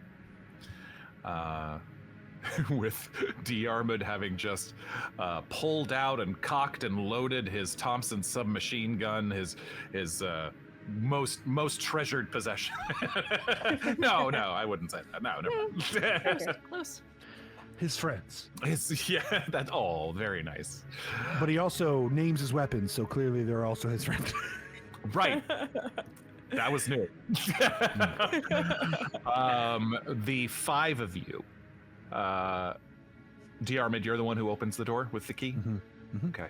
Using the key given to you by Ingrid, by Memphis's daughter, you slide it simply into this very nice open front door, this door, and just as you expect it might, it clicks open, and you enter. And when you walk in, there's sort of an initial foyer, small in this moment, but you can already tell the sort of customized nature of this house is because directly in front of you, on either side, you have doors, one that leads to what looked like a sort of round, a circular round sitting room that you could tell as you walked up on the veranda, you could see through the windows, looked like a nice parlor or living room. And off to the right, you see another door, which you could also tell through the front windows that seems to be the dining room. But directly in front of you is the base of what looks to be a circular rotunda with a spiral staircase that starts upward. The house continues past it. You could walk right through the rotunda and deeper into the house, but right here at the entrance, you already get the sense of this house was made to be what it is by the man who lives here, who customized and shaped and sanded and cut away until it was exactly as he wanted it to be. Everybody roll a listen roll. Gladly. I was just about to say, I hope we're not going into like a 13 ghosts situation. Oh, it's much more than that. Just kidding! This is the third time today I've talked to about somebody about 13 Ghosts. I love that movie. Listen, I love that movie. It's so goofy. 85 over 20. I've got a... Oh, it's listen. Just kidding. I'm a 26 under 40. Nice. 56 over 20. Okay. I have 44 over 35, and I'm trying to decide if I want to use luck points or not. It's a lot of luck points. You're taking in a lot and stepping across the threshold of this house, and you're already also getting the sense of the almost at this point like the Egyptian taste to everything is a bit much. You know, he's an American man who has adopted this Egyptian personality and decoration and everything. It's become part of his own, you know, part of his stage show, part of everything, you know, naming himself after one of the emperors of Egypt. Mm-hmm. But as you listen, Eden, your senses are heightened because of your experiences and of your time out in the forests, out in the woods, everything like that. And there's nothing out of the ordinary. Occasional click or perhaps groan from part of the house, or you know, like a floorboard, you know, creaking, something like that, but nothing that seems out of the ordinary. Nothing beyond what a large house, no weird noises that a large house at night should make beyond that. You do catch, though, as you all step across the threshold, Charlotte catches herself against the doorframe. Sorry. Doctor? Sorry. Just a little dizzy. Are you okay? Yes, I think. If you need to sit in the car. No. Okay. No, I'd rather be with you. Can I do a psych roll? Psychology, sure. Yeah. Yep. Dang, I'm rolling bad. How do luck rolls work? So luck points are depending on, let's see. So what did you roll? I rolled a 78 over 50. I don't think it's going to be worth it. You could spend 28 luck points to make it a success. Not even, no way. Ain't no way. No. There's a school of thought that you just hang I believe there was one session where Ron spent something like 40 in one session because it was super high stakes. I get it. And every roll counted. So it was like, I got it. Yeah. But no, she wipes a little sweat from her brow and just sort of stands there, but she just seemed to have a slight dizzy spell. And she's the daughter of the guy who owned this house? No, Charlotte is not. Charlotte is a doctor from America. Got it. Oh, understood. Okay. No, that would be Ingrid, who is not with you. Got it. Got it. Who gave you the keys? Got it. To this place. Sweet. Lorelei's gonna reach out and hold her hand. And she takes it. And then she's gonna start appraising everything she sees. Okay, where would you like to go? You know the dining room's to the right, you know the sitting room is to the left, and you have this sort of rotunda. Beyond the rotunda, you think you can see like what looks to be a kitchen on the other side of the rotunda, but that's kind of all you're sort of seeing at this moment. Honestly, if you're gonna keep your fancy things, they're either gonna be up or down.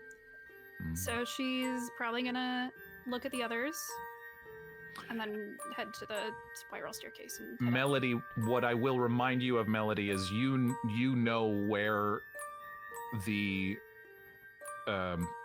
thieves entered the house from, and you would be able to tell it's basically like straight back into the back side of the house, if you wish to share that.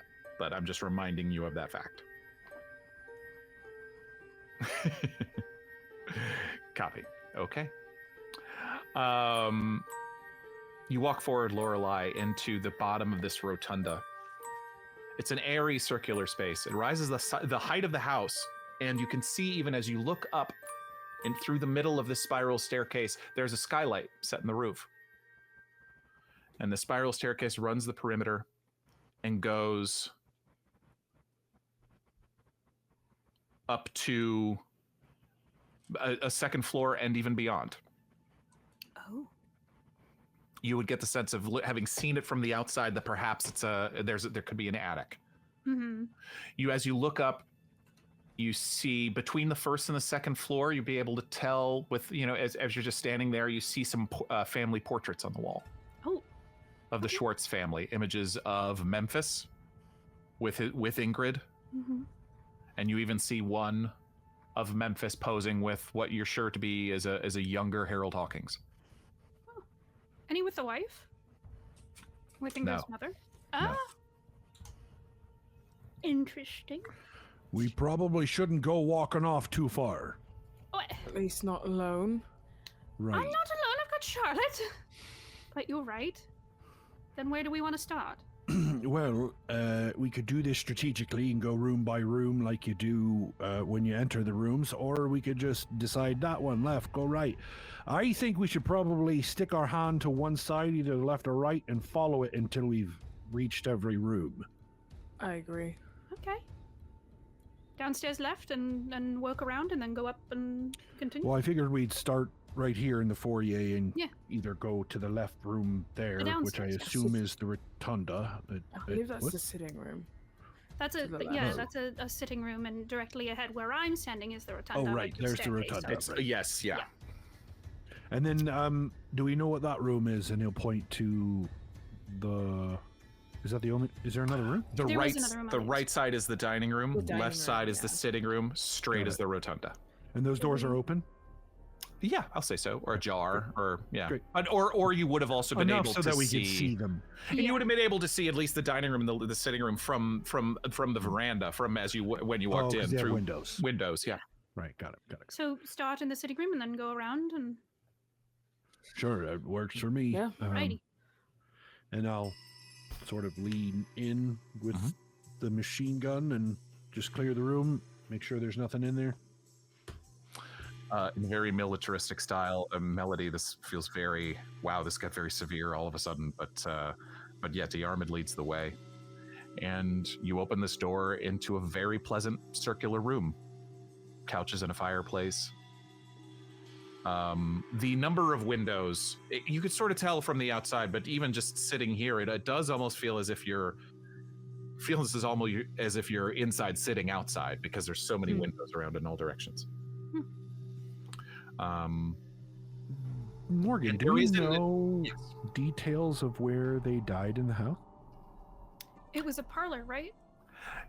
I forget what you were told. Melody would certainly know. I think it... They were... Actually, no, I think you were told that they were... their bodies were found inside his prop room. That's what it was, the prop room. And I will remind you of the grisly details that what killed the three of them were magician's tricks. A rope trick killed Alina, whereas the Harvey brothers, one of them was run through by several swords, and another had his hands chopped off. Right, the prop room. Well, that's not this room. And I don't see anybody in here. As you look up also, there is one internal window that seems to, like, it shows, if you were here in the daytime, you could tell that perhaps light from the skylight of the rotunda would perhaps come down. The internal window looks up towards the rotunda. Interesting. All right, do you want to search in here before we move on, or are we good? There is one other door that exits out towards the back of the house that would lead, probably you would guess, back to the kitchen, which, you know, two ways to get the same way if you'd walked through the rotunda when you first arrived. With my appraisal skills, is there anything in here that stands out at all to me? Nice furniture. Yeah, okay. Has the fireplace been used recently? No. Do you see anything out the windows? Good in here. No? Nothing. I mean, you look, and there are the trees around, there are the bushes. It's now gone full night outside, so it is a little unsettling. Mm-hmm. You can't help but shake the feeling that maybe it's one of those things, it's like, feels a little like you're in a fishbowl, like you're maybe being watched. Yeah. It'd be impossible to tell. Okay. And so you maybe look a little too long, but no, you can't see anything. I always hated this time of night. It always feels like you can see yourself outside. It's deeply unsettling. Especially considering where we are. Quite. I'm gonna peek into the next room. Hold on now. I'm just peeking. All right, yeah, but peeking's how you die. I'm just opening it a sliver to see what kind of room it is. Only need a sliver for a rope trick to wrap around your neck and hang you till you're dead. Oh, all right. So there's no easy way to make it through this house. What's in the next room? So you're through the other door in this room? Yeah. A kitchen. It's common with this style of house, a kitchen with a large central hub and a small table for informal meals. It's largely unremarkable. You've noticed that perhaps there's no like food rotting or anything of that nature. So you would perhaps be able to tell enough that maybe Memphis occasionally has help, or maybe it's Ingrid or someone who comes around and, you know, takes things away. Are there water bugs in there? Knives flying everywhere. Oh, God. Good to know. She just swings the door open. It's a kitchen. What doors? Yeah. There is a small water closet off to the left side. A cloakroom. A door that leads to the back of the house that is closed. And next to that door, you're able to figure or if you poke your head, and that is stairway to the basement. And we're currently on the first floor, right? You are. And there's also a pantry. The window that was broken, that was boarded up from the outside, have we passed by that area yet? You would be able to tell, you specifically, Melody, would be able to tell that that window is through that door that leads to the back of the house. Well, I know from my sweeping of the perimeter earlier that the thieves, my sister and her compatriots, entered through the room that's back that way. How far they got, I'm not certain, but the police boarded up that window from the inside back there, I believe. Good to know. I wonder if that room's the prop room. Would you like to do your military man sweep? Yes. Okay. On the count of 3, you open the door and I'll go through. You got it. 1, 2, 3. She opens the door. And Diarmuid will obviously check him like the other ones. You make your way into this room and sort of check around. You see a lot of things in this room. First of all, you notice that would have been a large window that looks out onto the back of the property, but you can't see through it right now because it has been boarded up. This is clearly where the thieves entered the house from. Near the door, you notice off to one side, in clean plastic bags, you see 3 items. Well, 3 bags with multiple items in them. One of them contains a rope. One contains several swords. 5 swords.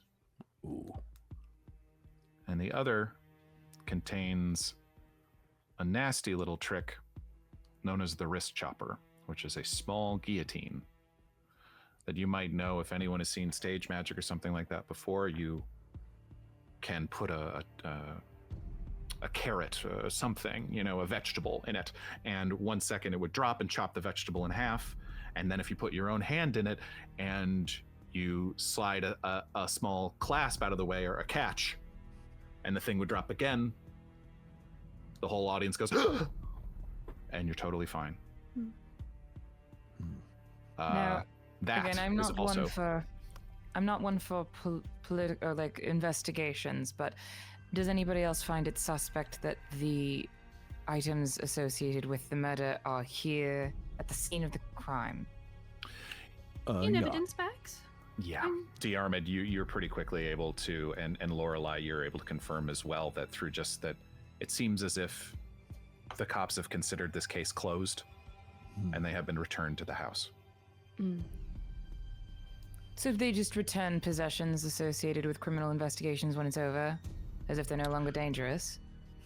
I suppose it is the ineptitude of police work sometimes. Fascinating. Indeed. Is there anything else in this room?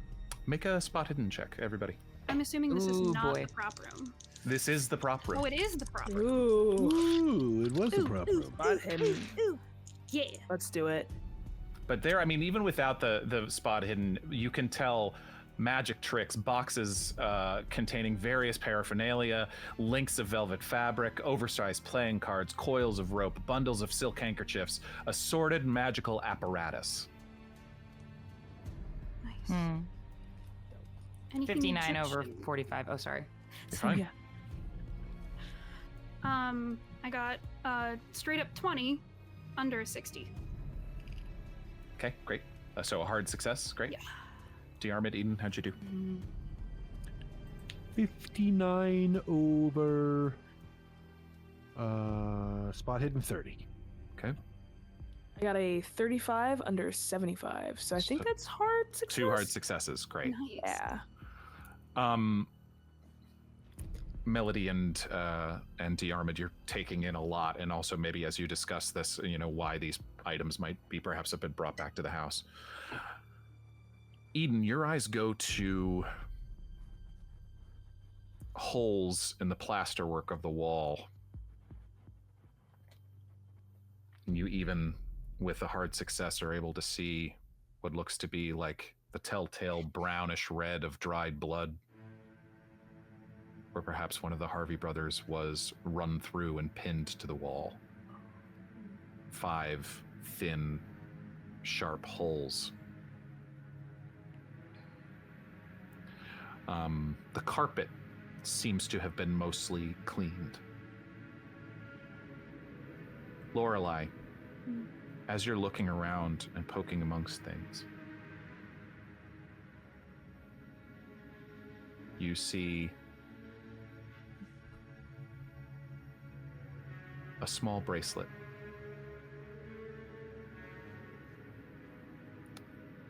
Silver,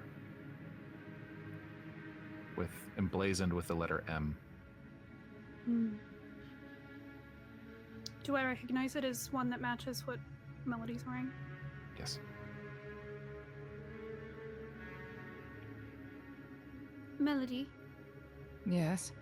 I think there's something over here that perhaps belongs to you. What is it? It looks like it matches what you're wearing. The bracelet.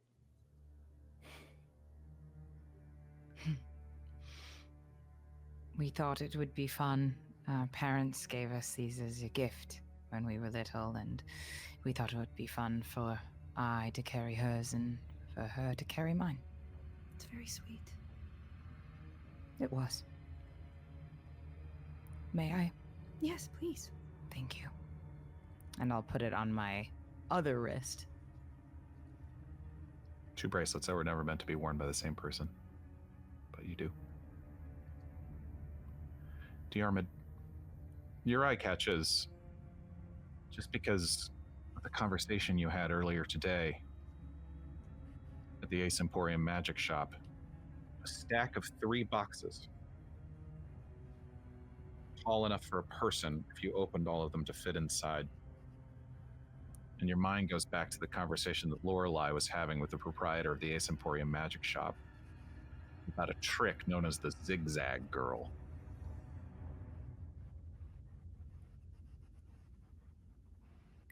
Well, Lorelei, that box over there looks a little, like that trick your friend was talking about. Oh, where you move the pieces and then the... Because you're able to, and you could even, you reach in, you can open it. It is 3 interlocking boxes, but they're set on a track, each of them. And it looks as if, the illusion is that someone goes inside the box, but then you move their head over here, their torso over here, and their legs in another direction. Hence the name Zigzag Girl. Can I do a quick appraise on this box? Sure. Okay. I also am keeping an eye out for anything that looks like it would match the boxes that Harold had. Oh! 26 under 55. Nice. Yeah, that's a hard success. It's very well made. Custom made. This is not something bought in a store or even a nice, proprietor of special equipment. This was most likely made either by Memphis himself or with his distinct instructions. And as you're able to push it slightly, and it goes so far. The head, like you're able to tell kind of the trick that there's a back of the box. That's kind of the whether through mirrors or anything like that, is that you're able to safely keep someone ensconced. But as you open up, you don't see that. And there's something about it that just it feels like with an appraisal roll of a hard success and knowing what you know, this isn't, it feels like this could be the start of that type of, the type of magic that was really found concentrated in those gate boxes. I see. That maybe before one jumps, one can first bend and shape. I would try and convey that to everyone else.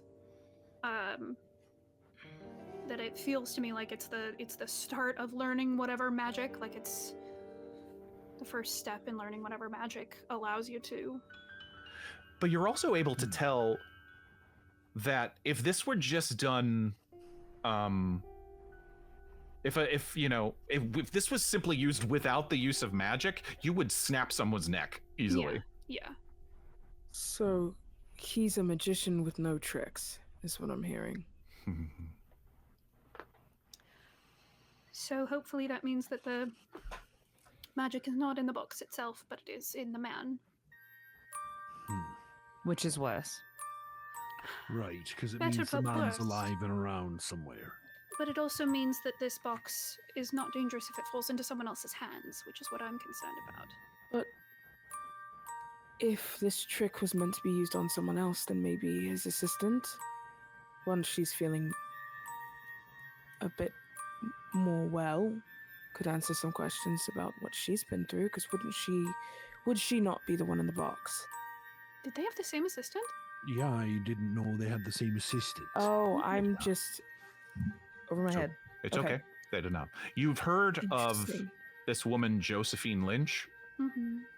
Right. who His partner. Went to Batan with him? Yes, you know that much. And you know that Ingrid does not like her. Mm-hmm. She's described as very vain and very intense. Mm-hmm. I think the Jean Harlow-esque. Yes. Yeah. Okay. So I'm not seeing the light that I saw in the box when I moved these. Okay. No. Okay. This seems all pretty mundane to me. That's a good I thing. mean, other right? than, the things that killed them. I think this is the only thing that's really standing out to me in this room, for now at least.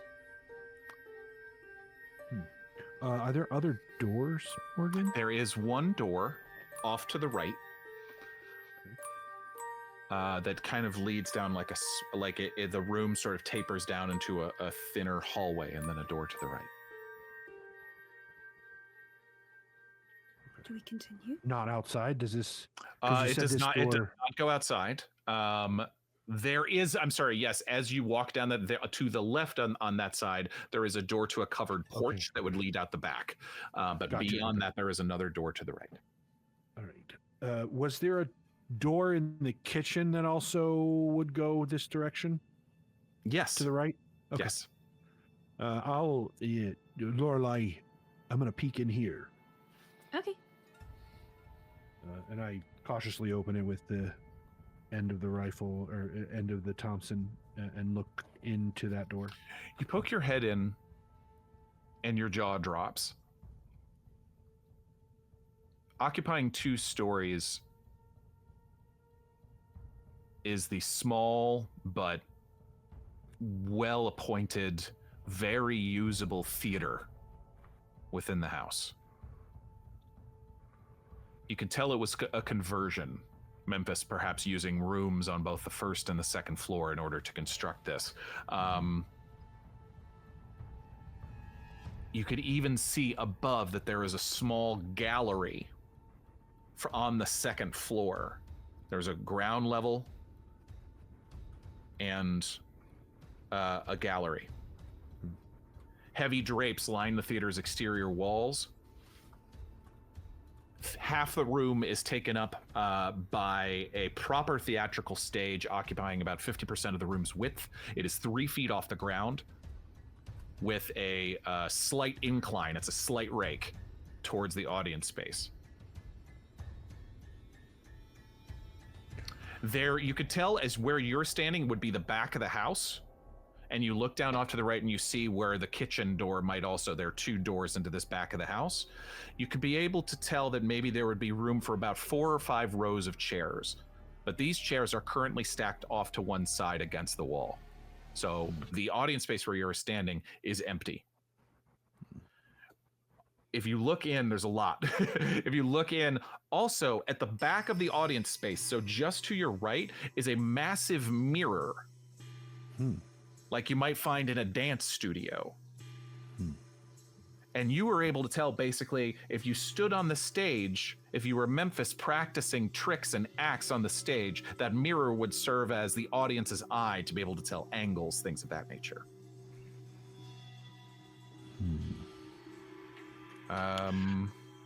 Yeah, well, Lorelei, that's about all you see at this moment.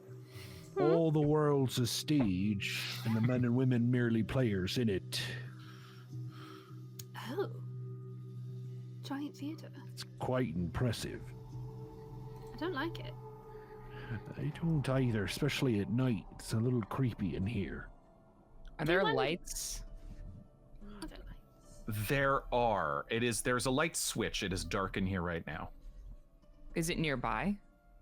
Yeah, it's near the door where you are. Okay, cool. Can I flip it on? Sure. I guess sorry, I'm used to sneaking in houses. We're allowed to be in here. I'm sorry. Those are just the simple house lights as they turn on. It's not as if you turned on like the entire lighting grid or anything like that. Should I turn it off again? No, keep it on. No, Okay. you're fine. Yeah. How much do you want to bet there's some kind of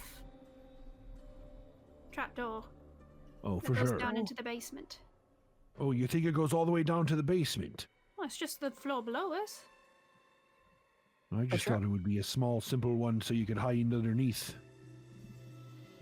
Trapdoor on the Maybe stage, trapdoor in the That's what I'm thinking. audience. No, yeah, you wouldn't put it in. Probably the stage, I would imagine. I'm Understood. just thinking. If you'd like to roll a spot hidden rolls, you can look. Yeah, absolutely. You know, that's a good question, Lorelei. Wow. I mean, it's not a great, but it's pretty dang good. 28 under 45. Nice. 375. Ooh, show off. Jeez. I got an 18 under 60. Wow. 99 over 30. Ooh. You see dust on the curtain. Woof. Okay. Okay. As the 4 of you are making your way in, the 5 of you actually. As I was going to say, is Charlotte still with us? Charlotte is still with you. Making your way in around the stage.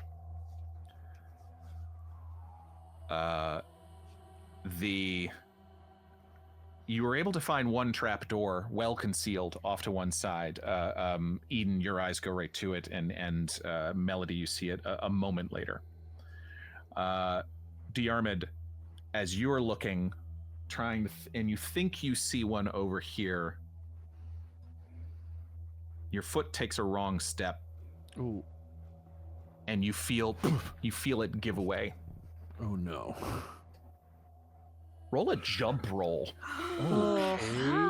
Never thought you'd be doing one of these, huh? Because there's 2 trapdoors in the stage. Jump in and call a Cthulhu. Oh, yeah. It's a jump. My jump is so low. My jump is I, for some reason, so have low. I for some reason have a jump skill. I don't know why I did that, but Nice. here I am. I mean, Gamekeeper kind of makes sense. I think it does. Sure. 91 over 20. Oh, Yikes. buddy. You take 1 point of physical damage. I rolled low. Ouch. And you bark the hell out of your knee. Oh.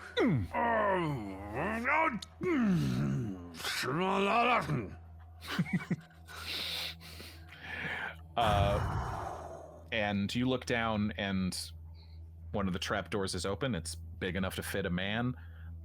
It does not seem to drop all the way to a basement. It seems to drop enough to to the base of the stage and maybe just a little further or something like that, so one could drop and duck. I lost a kneecap, but I won a bet. I'm sorry. Oh no. Do you need help getting out of it? Yes. No, I'm fine. Cool. Yeah, just bumped my knee real hard. That's a Okay. very unpleasant experience. I'm sorry. Thank you. I'm gonna turn on a flashlight and look in the trapdoor. It's dusty, it's dark. It does seem to go off in either direction, so one could, move between the two. Do you go down? Or are you just looking in? I could go down. Yes, I think we should maybe. All right. That's probably not smart, but I'm gonna do it anyways. No one ever said I was smart. Is there another trapdoor somewhere around here? Yes. There is one off to the side. There the are stage. two, yeah. All right, open the other one real quick, like. I'll go open it. See if we can see the light coming through. Yeah, you're right there with me, Lorelei. Mm-hmm. I'll open the other trapdoor. Okay, you do. So who's going down? Well, does she see the light? Yeah, I'm like halfway down. Do I see the light from the other one? Yes. Okay. I do see it. You see a pool of dim light. Okay. All right, I feel a little bit better about you going down there now. I'm gonna drop down. Goodbye. Then she drops down into the space. Don't die. I'll try my best. You drop down, feeling a little silly. And you do see, about 20 feet away, the light and a couple shadows from the other trapdoor. But in between there and where you are, there's darkness. Roll a listen roll. Oh boy. Just Lorelei, yeah. Oh boy. Oh boy. Oh boy. Okay. You have a bonus die from Schweigai. Thank you, Schweigai. Thank you, Schweigai. Oh my gosh. It went from a 75 to a 35. Nice. And my listen is a 35. Nice. Ooh. Perfect. Nice. Success on the nose. Thank you, Schweigai. As you stand down here, just poking your flashlight around, I assume? Yes.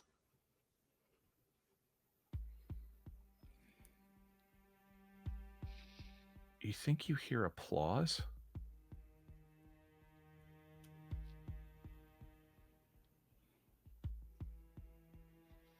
And then you hear, oh, like a crowd responding to something they didn't like. But it's through, your head turns, it's coming through the wall that faces towards the audience. And then you hear another gasp of delight. Can I go put my ear against the wall and knock and see if it's hollow? Make a sanity roll. Okay. Oh. If you say so. So we don't hear this, right? Sure. It's an 8! You succeed. You put your ear against it, against the, and drops away. Oh. And suddenly you feel very uneasy, even more so than before down here. There's no, you swing the lantern around, there's no recording device, there's no Victrola playing anything. It's just as if some memory has passed through that you've heard.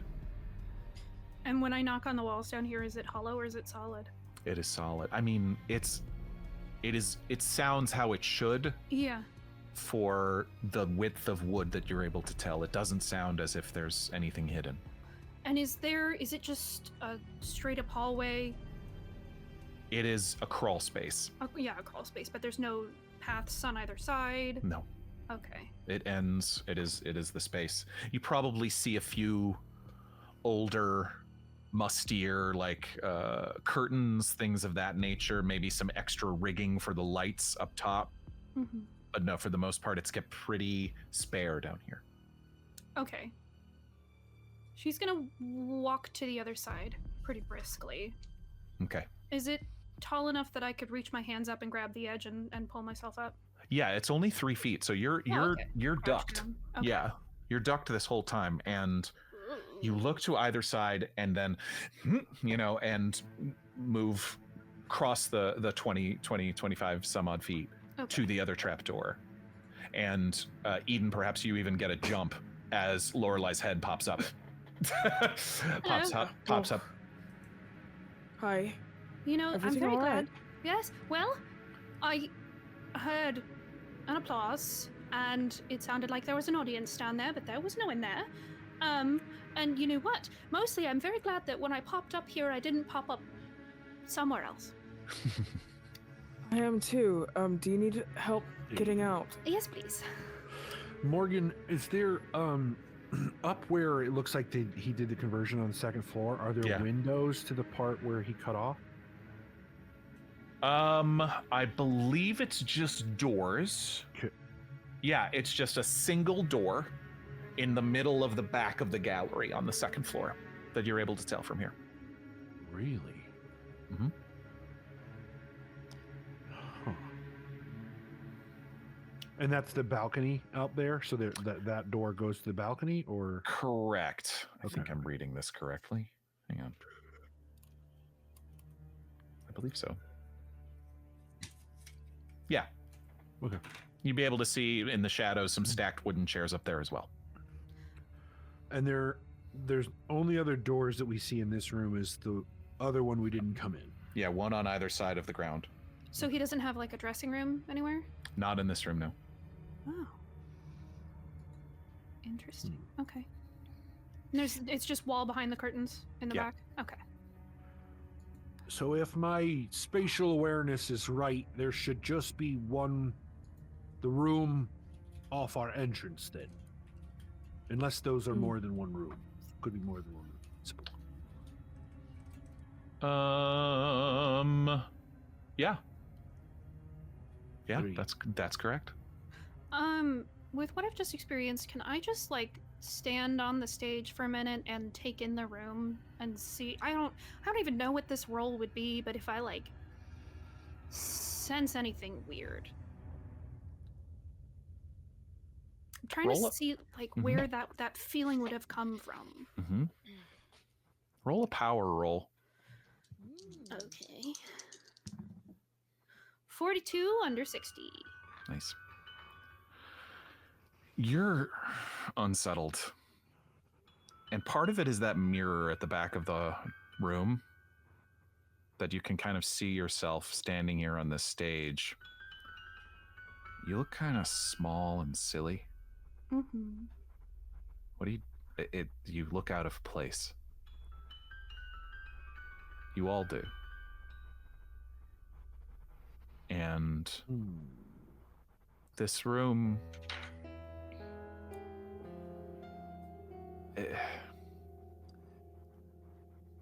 you just find yourself thinking a theater could be used for a lot of things.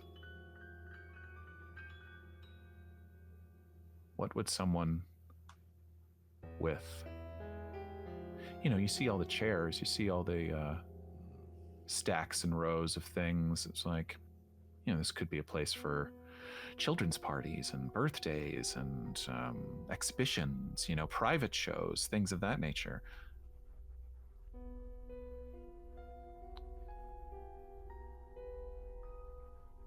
Or it could be a place for display. Mm-hmm. And It's not clear, but right now in this moment, it's just your mind starts to wander a little bit of like what someone like Memphis could do with a place like this. Mm-hmm. While I'm staring into the mirror, I'm gonna take my tarot cards out of my purse and try a little card trick that I had learned a long time ago. Okay. Diarmuid, what were you gonna say? I think when she said that, I think I just figured it out. What the mirror's for. Is the mirror there so he can watch himself do tricks? Presumably. And practice. But it's on the stage? No, it's the far. Oh. It's like a dance studio. Got it. It's against the far wall. That's what I was trying to figure out. Why have the mirror? But now when she stands there holding those cards in her hands, it seems to make sense because I can see her. Mm-hmm. Exactly. I see. All right. Okay, I'm gonna try this trick and see. Do I hear the audience booing me for such a simple trick, or do I see something in the mirror? I don't know. Do you need to try a sleight of hand roll to see how you do? Sure, I can. Would sleight of hand, or would it be what's the trick? It would have been something that Just she like a learned, simple... to like entertain the ladies, like a pre-show before she did the seance, kind of a thing. Or like something she would have done when she was reading cards for them, so that she could like pull the Empress out of nowhere and impress whatever lady she was reading cards for. Give me a sleight of hand roll. Okay. Nope. 66 over 15. It's been a while since you've done this trick, and your hands are maybe shaking just ever so slightly as you stand here doing this, and it fumbles, and the card flips out of your hand and just drops to the stage in front of you. And there's no sound, no response. Yeah.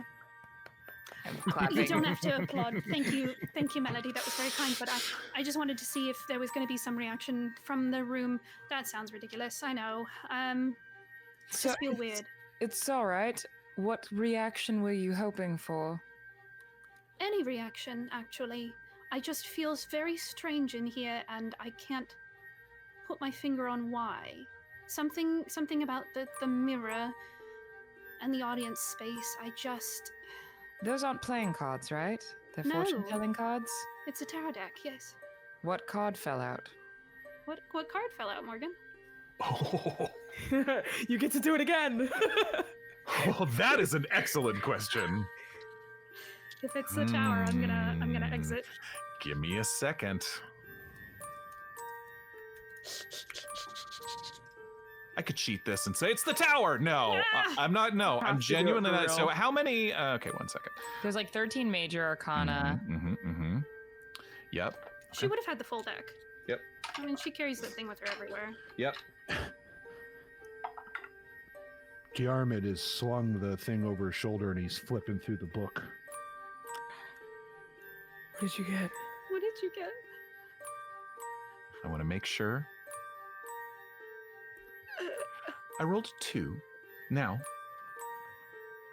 the 2 normally would be the High Priestess. However, the Major Arcana starts at 0, and the 1 is the Magician.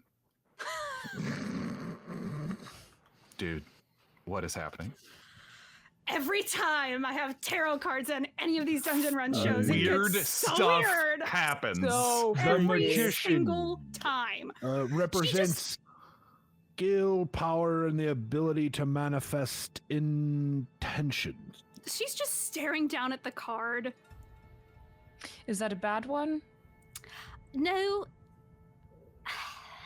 I have had this deck for a very long time, and it has been passed down to me.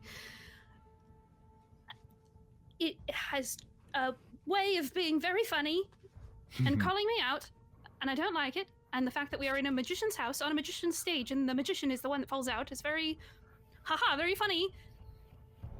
Is it saying the magician is here? I have no idea. Who has the occult? Who has the occult skill? I do. I also do. Nope. Both of you roll occult rolls, please. Yeah, I do. Yeah. I love your sound. I'm just really excited because I want to roll a cult really well and I want to roll a praise really well, and I did. I told you that this investigation was going to be Lorelei's wheelhouse. I'm going to spend 2 luck points to make it an extreme success. 525. Oh my god. And what was yours? I got an 18 under 45. Great, so a hard success as well. Yeah. Okay, great. A hard and an extreme success.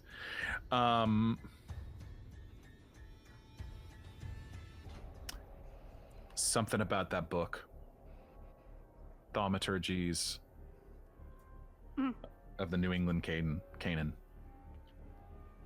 Something about communication and reaching to the other side.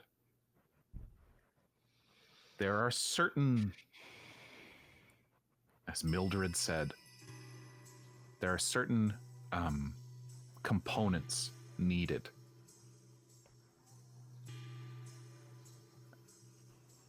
And often one of them could be a large open space, and another could be a tower. Just like the rotunda that you walked through when you walked in. And you're starting to put together that some of the components of this house seem very specifically designed. Oh no. Okay. Huh? Lorelei is gonna jump off the stage and go to the mirror. Okay. Do I get any different information? With your extreme success, I mean, I think that skylight looking down through the rotunda at you, something felt so natural. You've had witches on the mind. Something felt so like you got to figure that there's probably It's probably a time of day or a time of the year or a time of every month or something like that. There's something about this house that feels like a lightning rod, not literally. But just, and it's impossible to tell right now when that could be. But Diarmuid continues to read from the book. As above, so below. The magician points upward and downward, connecting the spiritual and the physical worlds. Calculated risks. In the background. Embrace opportunities. Go up to the mirror and I don't know. She's very singular minded right now, and she is gonna try and use whatever ability she is garnering and try and see if she can communicate with a Waleed through the mirror.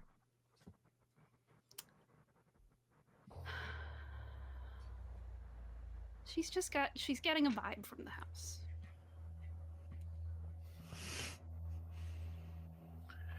you don't know why. Maybe it was his eyes looking down from the portrait last night that felt like different, that felt colder, more judgmental to you. And you don't know why your mind goes here in this moment, in this place, and you don't know why suddenly it makes you a little emotional. But as you stand here looking at yourself in a mirror, with your friends behind you in this weird, weird place, you reach out a hand, and you almost expect it to go through. But it doesn't. And your hand touches your own hand. And you can see almost a tear in the corner of one eye. And you see in front of you a sad woman trying for connection.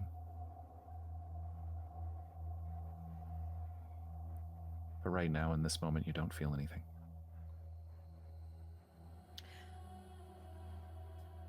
In a move that's really uncharacteristic of her, she's gonna reel back a fist and just punch the mirror hard. Ooh. Roll me a strength roll. Eden and Melody, what are you doing? As all of this weirdness is happening. So, do they not believe in the 7 years bad luck thing? Where... It's every single superstition that could possibly be believed is thrown out the window with them. Well, how did they roped up with you when they came here? Mm-hmm. How did this? I just still don't quite understand the dynamic between. They're very smart and also sometimes very stupid, and I am very big and very strong. So shouldn't you be the one punching the mirror instead? I wish that I could tell them that, but it's not till after. You know I'm right here. Yes, Diarmuid, I'm not over there. I'm not punching a mirror. I wouldn't do that either, but you're right. I don't know why we're doing this right now. She seems quite sad.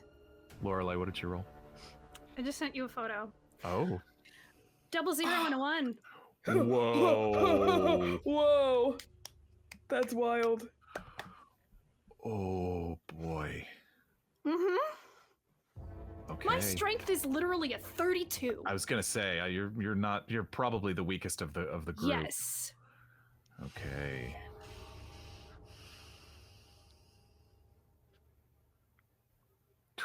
Okay. Reach your fist back. So angry at being alone and not hearing anything. You keep coming across these people who reach somewhere else, find something else, and find what they're looking for, or find something, and why can't you? And you...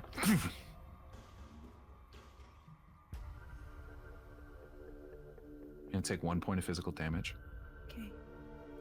You crack the mirror. And as you do,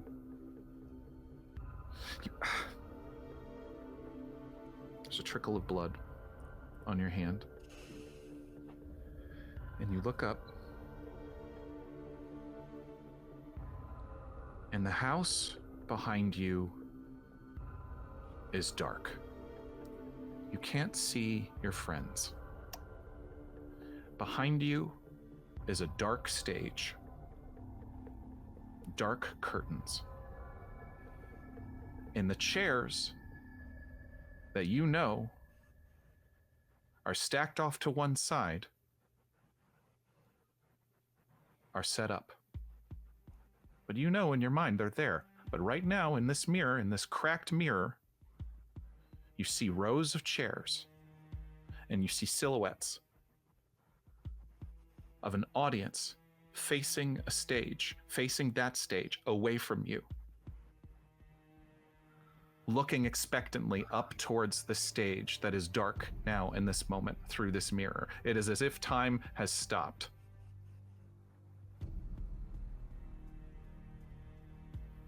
And once again, as you pull away, you hear the audience in unison. Boo. You hear sounds of, not words, but sounds of displeasure, jeering.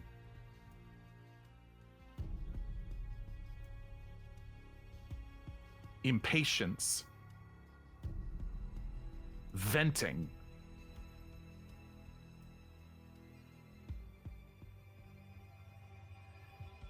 And as you freeze, hoping that whatever this is doesn't notice you or stops,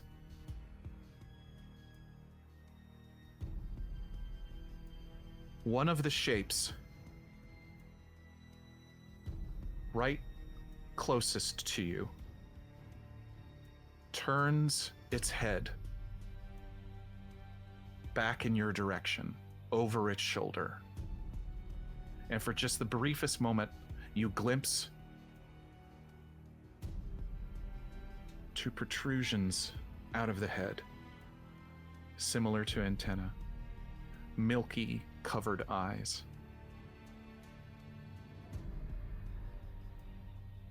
And for just a moment, it turns back to look at you, and in the mirror you see it. And your eyes meet it.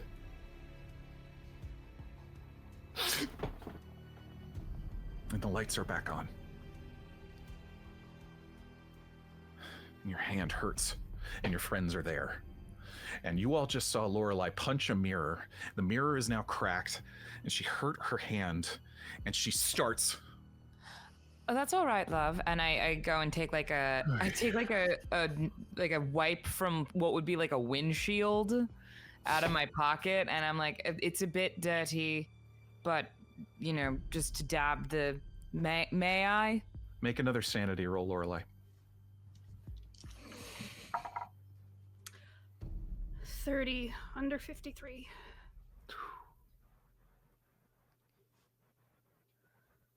What keeps you from screaming in this moment? Honestly, her disappointment. It's a feeling that's so much heavier than anger. She's been trying so hard to reach out and talk to Waleed again, and repeatedly over and over she can't reach him. And the disappointment in herself for not being able to do it. It's like this heavy shroud that falls over her. And even though she's scared, she almost doesn't care. Because she just can't reach him. You still take 1 point of sanity loss, even with the success. And you feel Melody at your shoulder. It's all right. Good try. Sorry. It's all right. I shouldn't have done it.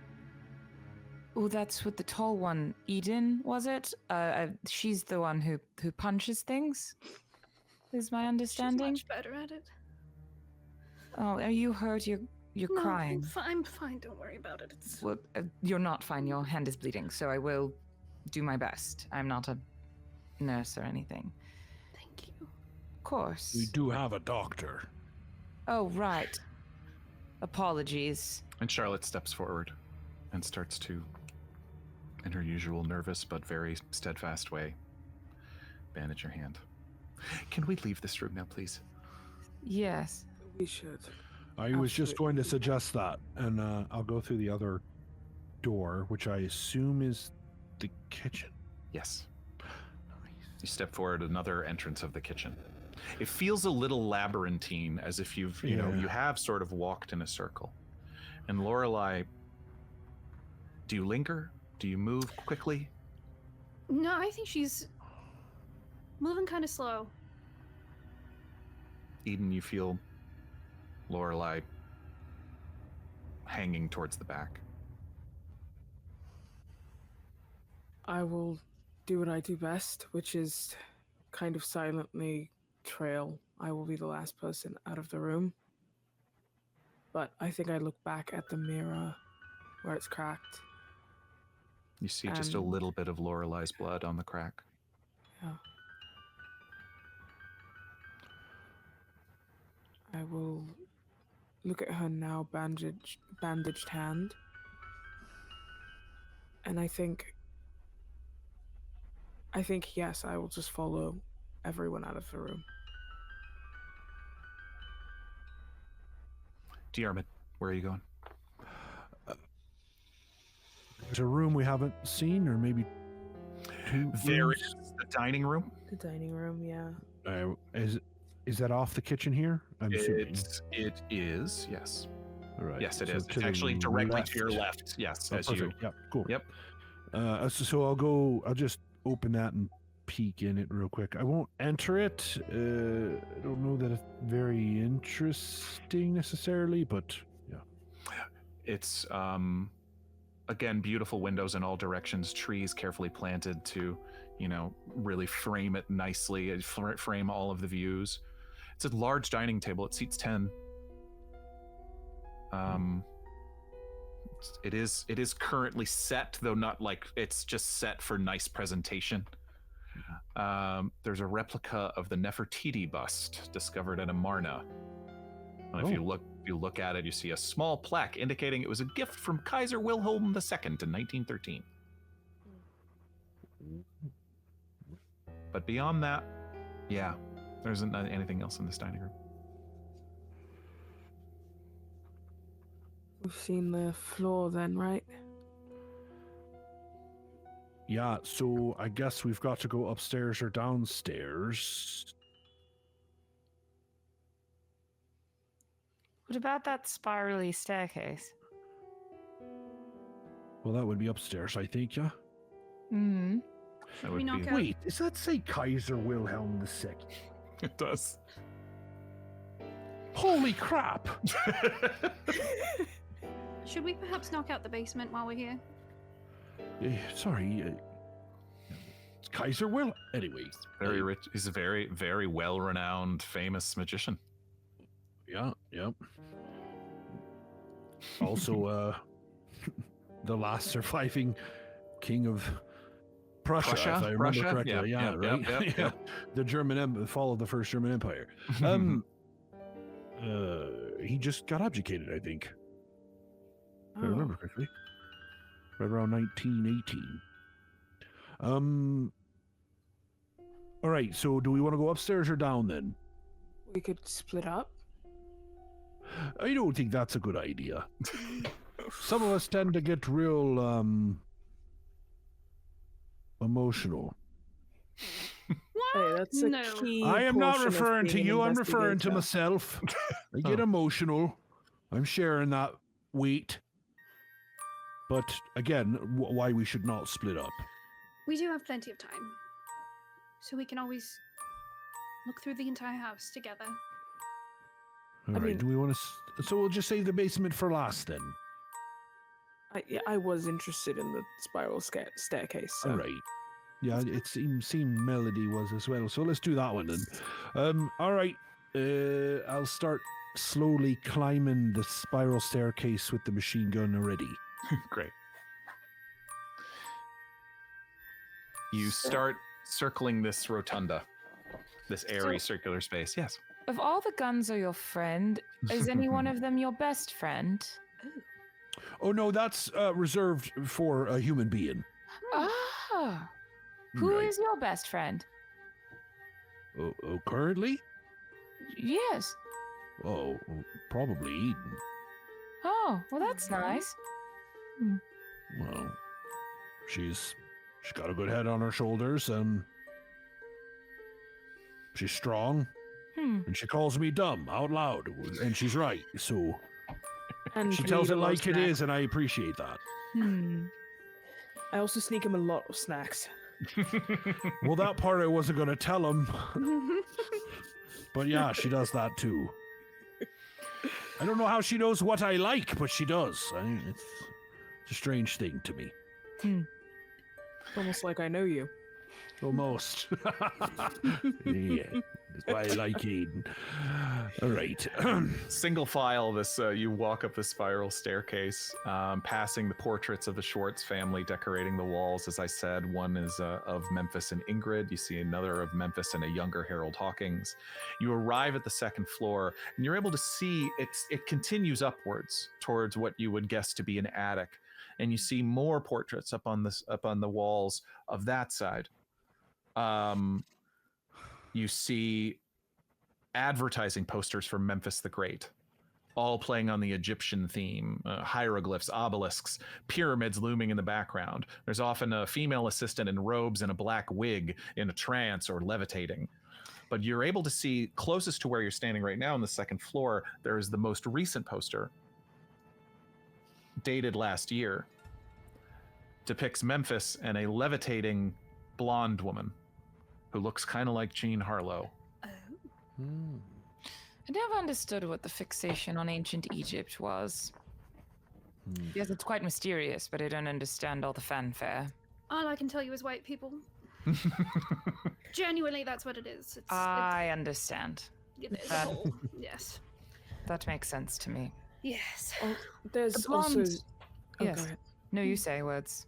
There's also some story, I don't know if we told you this, but he went to Bhutan recently or something with this lady, and Eden points, like nods towards the poster. The blonde one? Yes. Yes. Recently? Quite. 2-3 years ago. Yeah. Is the magician hot? That's such an important He's question. kind of silver foxy. He's kind of John Slattery, though not the full white hair. Like, Okay, yeah. so he could pull? Yes, Okay. he pulls. Okay. Why didn't we cool. think of this question? That's I mean, these are the important questions. So This is important. why I've you're been here, holding it Mayanna. in. Thank you. I guess I see the appeal, I suppose. Don't know that I'm familiar with the slat. Oh, got it now. Yeah. Took me a little bit. Apologies. Right. As you reach the top, who's last climbing the staircase? Jeez. I think it's Eden. Because Diarmuid was first. Yeah, so I think Eden's in the back. Eden, how are you with heights? Bad. I'm from the country. That was my suspicion. Uh-huh. As you're kind of having this conversation and looking up and around and, you know, bringing up the rear, you look down near the second floor landing. And it's as if for just a moment you feel as if you could tip over the railing and fall. And it's as if in just a moment you feel as if the floor, it's kind of like that that famous shot in Jaws on the beach, the dolly zoom effect. Yeah. Where you stay still, but then the whole world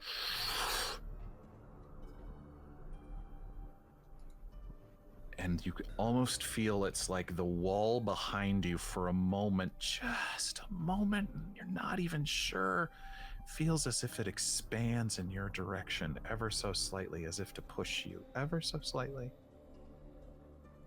And then it doesn't. It's not a good feeling. Is there no other way we can get up to the top floor? Are you afraid of heights? I think that's what's happening, yes. Oh, Here, take my hand. You takes your hand. The non-bandaged one, yes. Just here. You're here. Is this normal? Do people do this to get around that? I thought the point of a house was that you could get everywhere easily. If you're rich, it's to show off that you're rich. It's mind-bending, I think. How about we step away from the railing? Yeah, I do think that you see Eden is like dangerously close. And you see that she is like wiping her mouth, like is like trying to not be sick. But it's just like staring, and as soon as you say that, we'll blink away and realizes how close she is to the edge, and we'll back up. Eden, make a sanity roll. Let's walk over here. Come on. Gonna try. Oh no. 33 under 65? Is that correct? Yes. You pull through. Oh god. Your mouth is dry. You do find yourself, a little close. And you pull away. Yeah.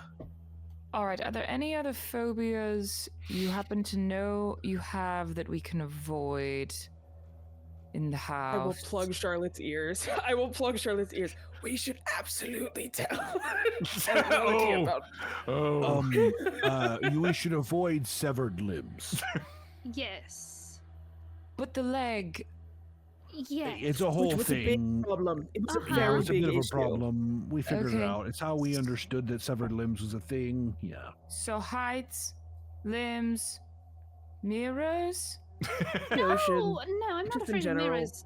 That's Okay, the you first just mirror don't- you she's just- punched. You That just was don't just like them. being emotional. It's me Alright. beating myself up more like. You Oh know? goodness. Yeah. No, the only phobia I have is of very, very, very large things, which doesn't happen very often. So But the water bug. bigger than that. Yeah, those are like giraffe size. I'm talking like much larger. Uh-huh. All right. Diarmuid, now that you've reached the second floor landing, you see directly in front of you what looks to be probably one closed door, that probably a bedroom, and it kind of curves around. You see the doors that are most likely, just judging by the geography of the house, the doors to the top of the gallery. And then off to the right, you can tell that would be the much larger master bedroom area.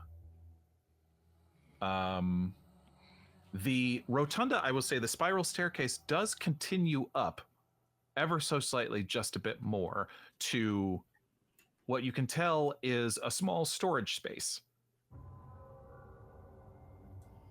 You muted. So I will definitely continue up and open that storage space. Okay. There's a door in the wall of the rotunda, and you poke your head through. It's not a big room, but you see mostly dusty boxes, file boxes, account ledgers, receipts, things of that nature. But there is one item that stands out. A hamper-sized cabinet, beautifully decorated in an Asiatic style. Doesn't match the Egyptian.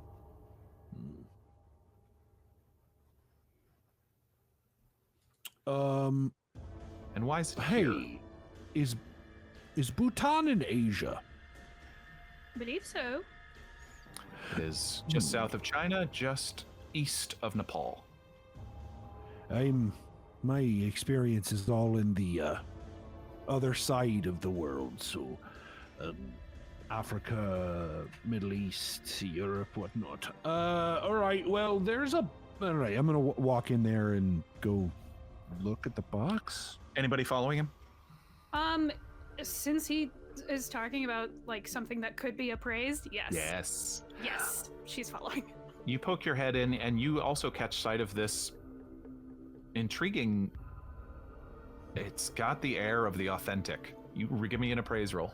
Yes, thank you. Give me all the furniture. Sorry. No, I love it. I'm gonna take another picture and send it to you because it's a 007. Okay. I'm gonna put this in the group chat. Ha ha ha. 007. Amazing. 001 and a 007 tonight. Wow. Okay. What kind of wood is it made of? So you clock that Asiatic style, you clock that, and you've seen similar pieces, and you've seen similar things about the type of dynasty or era. Yeah, this is 18th century Asia, not China. With an extreme success. I mean, Bhutan sounds right. Yeah. Does it have any lock on it? It's had some adventures. It's got some bangs and scrapes on it. It's not pristine.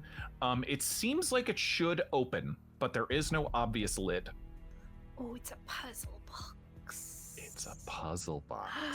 It's a very big puzzle box. Okay, I'm gonna just start poking at things and pulling at things. No, hold on now. Hold on. What? You're always doing the things. Let me do one. Okay, do it. Go for it. Thank you.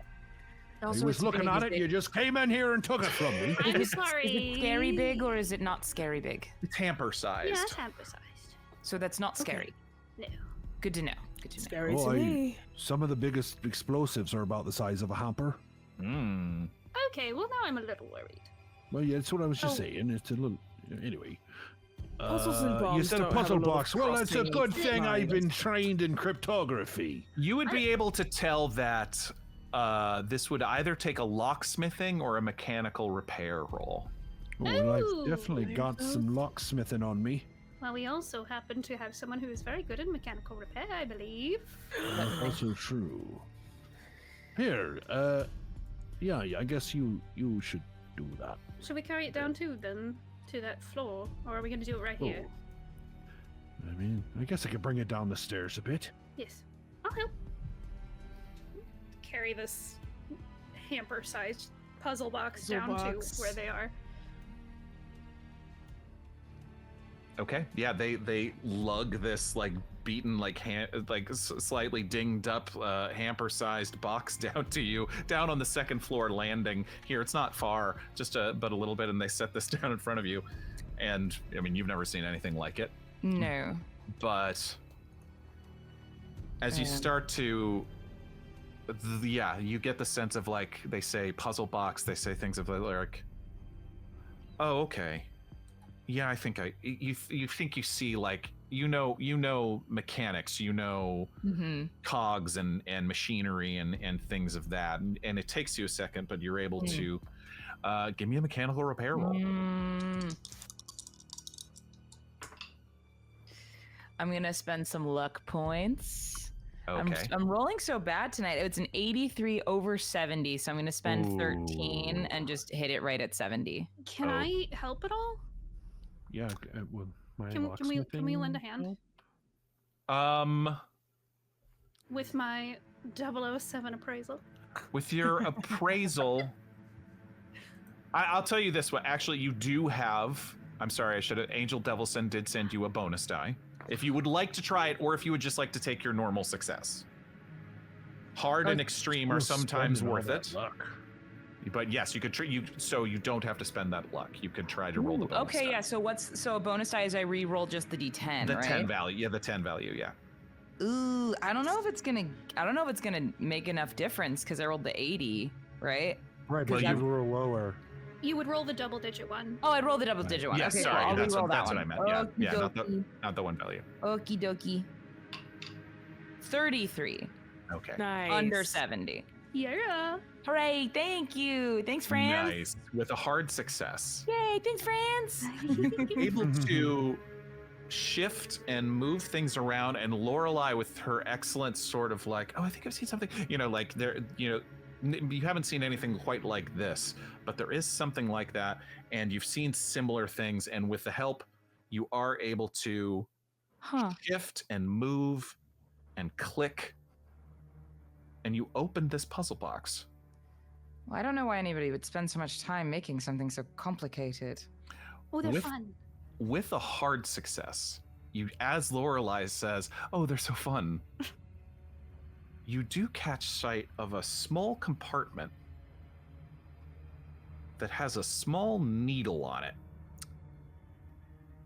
And you get the sense that this box has a way of punishing people who don't know how to open it.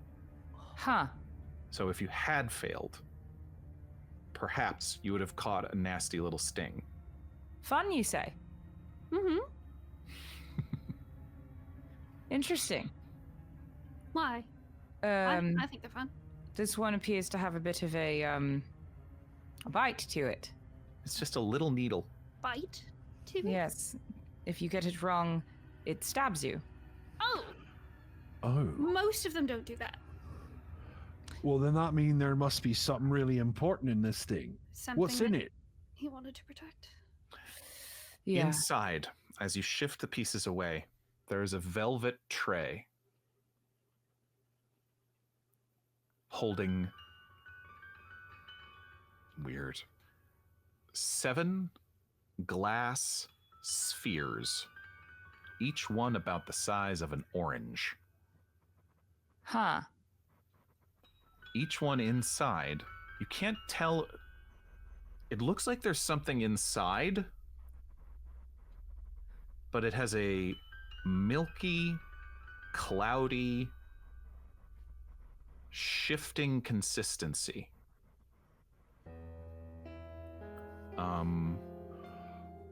There is some. Yeah. Give me an occult roll. Can I try as well? Yes, please.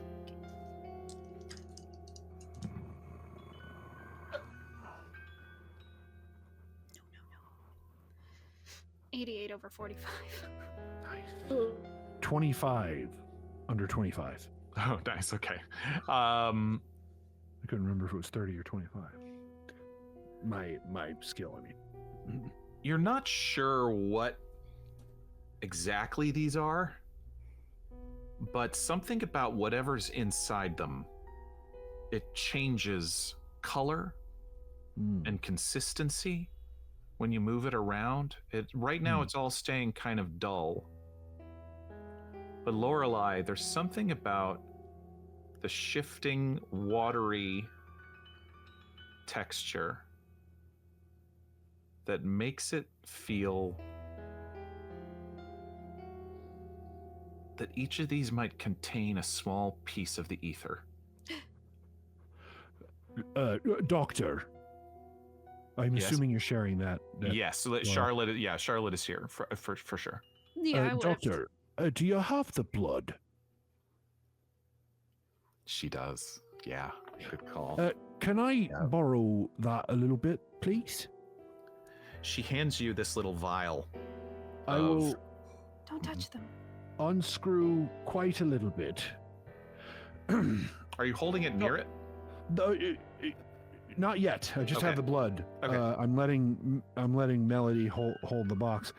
Also, can I have a glove, Doctor? Yes. Just here you are. I don't put one of those on. Okay. Do you want to hold the box, Melody, while I take one of these, or do you want to put it down? I'll hold it. All right. You want to take one? I have a sneaking suspicion on something, and I'm hoping I'm right here. And I'll just pick one up with the gloved hand of these spheres. How heavy is it? Also, it's just like a glass sphere about the size of an orange. It doesn't weigh more or less than one might suspect a thing of that size weighs. So I'm guessing either this is going to show me something, like it's going to reveal, like a crystal bowl, because the magician thing. That's really all I got is that one. All right. So and I'll uncap it and just drop ever smallest amount of blood on top of one. You watch, and Melody, you're not sure what the hell is going on. As this translucent, it looks almost like gasoline. It's got that kind of translucent, shifting, kind of reflecting coloring to it. And you watch as Diarmuid, but it's viscous, it's thicker, drops it onto one of these orbs that he's holding in his gloved hand.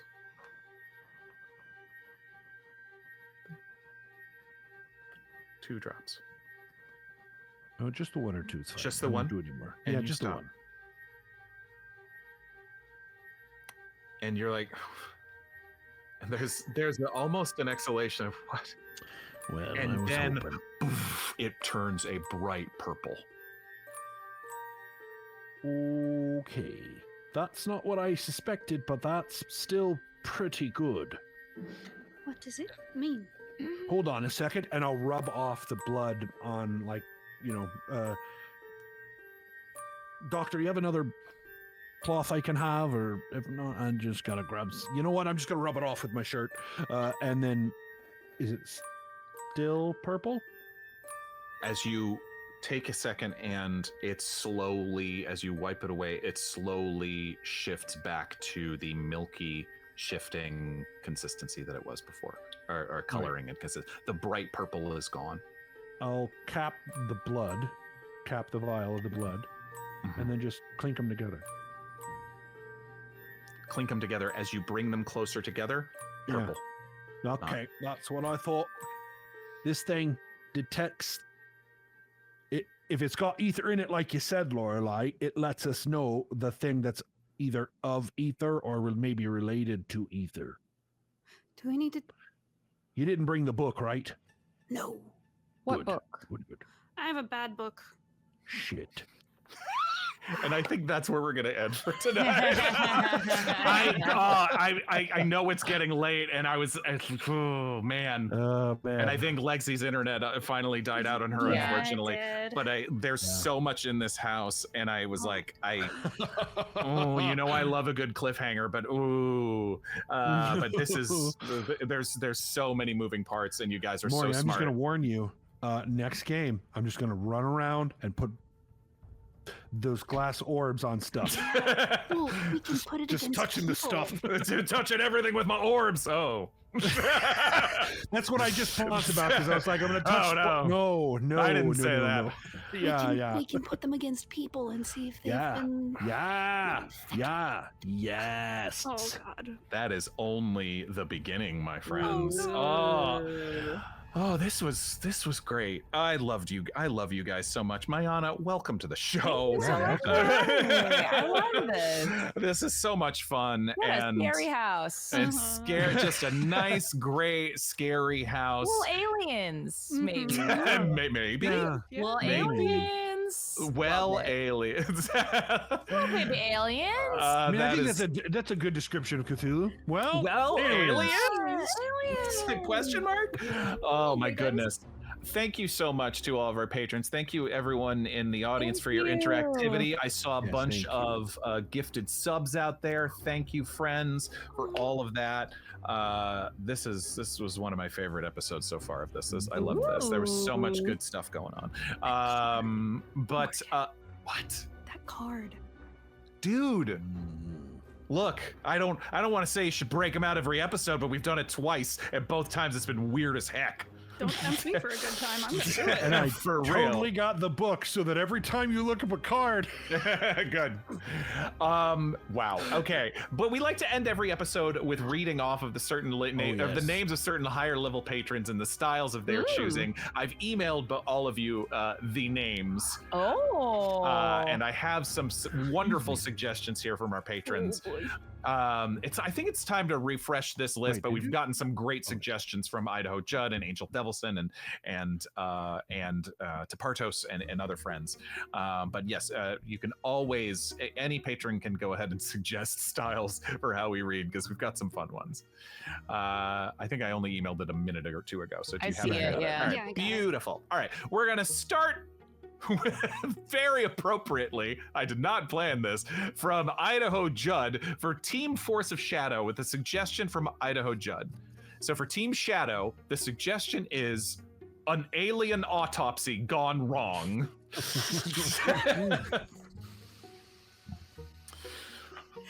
Dr. the Black Hikari. There's so much blood everywhere. Oh my God. Dr. the Black Hikari. I think I'm nuts. Oh God. Oh no. What have you Anybody done? want this fair waffle? I was trying to do a good waffle. Oh my God, don't drip that syrup in here. Oh, sorry. The alien blood is exactly like maple syrup. They'll mix together and God knows what'll happen. This alien guy's bleeding out. I think we need a gateway guy in here to... We definitely do. We do. I'm covered in the blood. Please. I need it. What did you... What? Okay. All right. Well... I cut open his Idaho Judd and it just... Abracadabra everywhere. Yeah. Really Listen, I heard last time something like this happened, they had to abracadabra the entire crew, so this doesn't get out. This never happened. Doesn't get out. If any maple syrup gets out, it's just, hey. All right, cool. Team Shadow on 3. 1, 2, 3.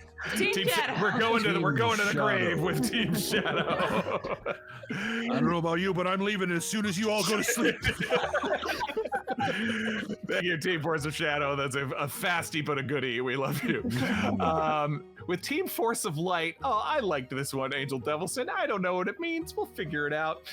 Given this time of year, with a suggestion from Angel Devilson, the graduating class of 2025 at the Dungeon Run Academy.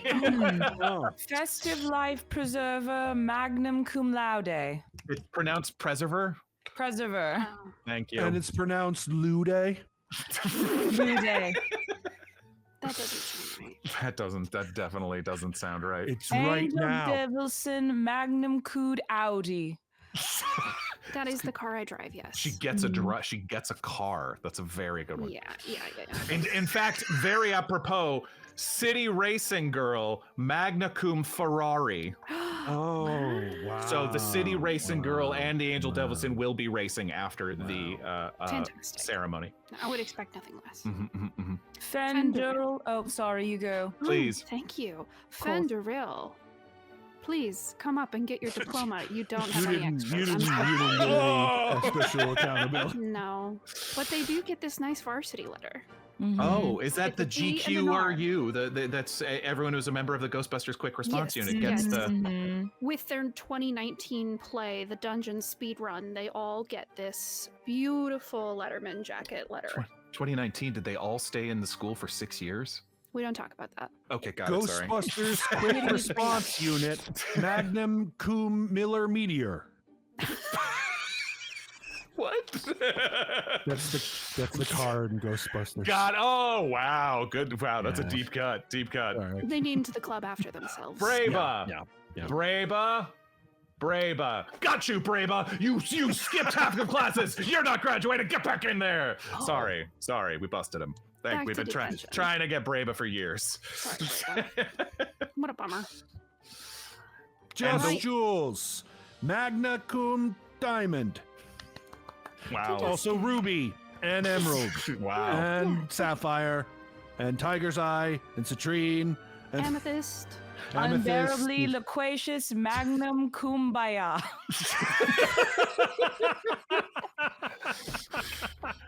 And the winner of the 2025 2O Mask Award, Ron Ogden. Thank you. I did it. I don't know what I did or how I did it, but I did it. That's the best commencement speech I've ever heard, honestly. That's what you should do. Perfect choice for valedictorian. So good, so good. None of the personal things I've ever experienced will apply to your life, but I'm going to tell you all about them so that one day you too can look back and realize that nothing I told you helps you at all. This was a horrible mistake. Thank you, Team Force of Lice. Thank you, patrons. Patreon.com/adungeonrun. We're going to record a short rest after this, and we'll be back next week because this house ain't done messing with these people. Yeah, there's a whole attic. There's a whole basement. Are you kidding? I'm not gonna say a word. Yep. And but we will see you next week, friends, for another episode of Forbidden. In that time, anything? It's 2025. We're in California. It's not on fire. We're doing okay. And we love you all. Thank you for being here with us, humankind. Be both. Be both. Mwah. Bye, friends. Mm.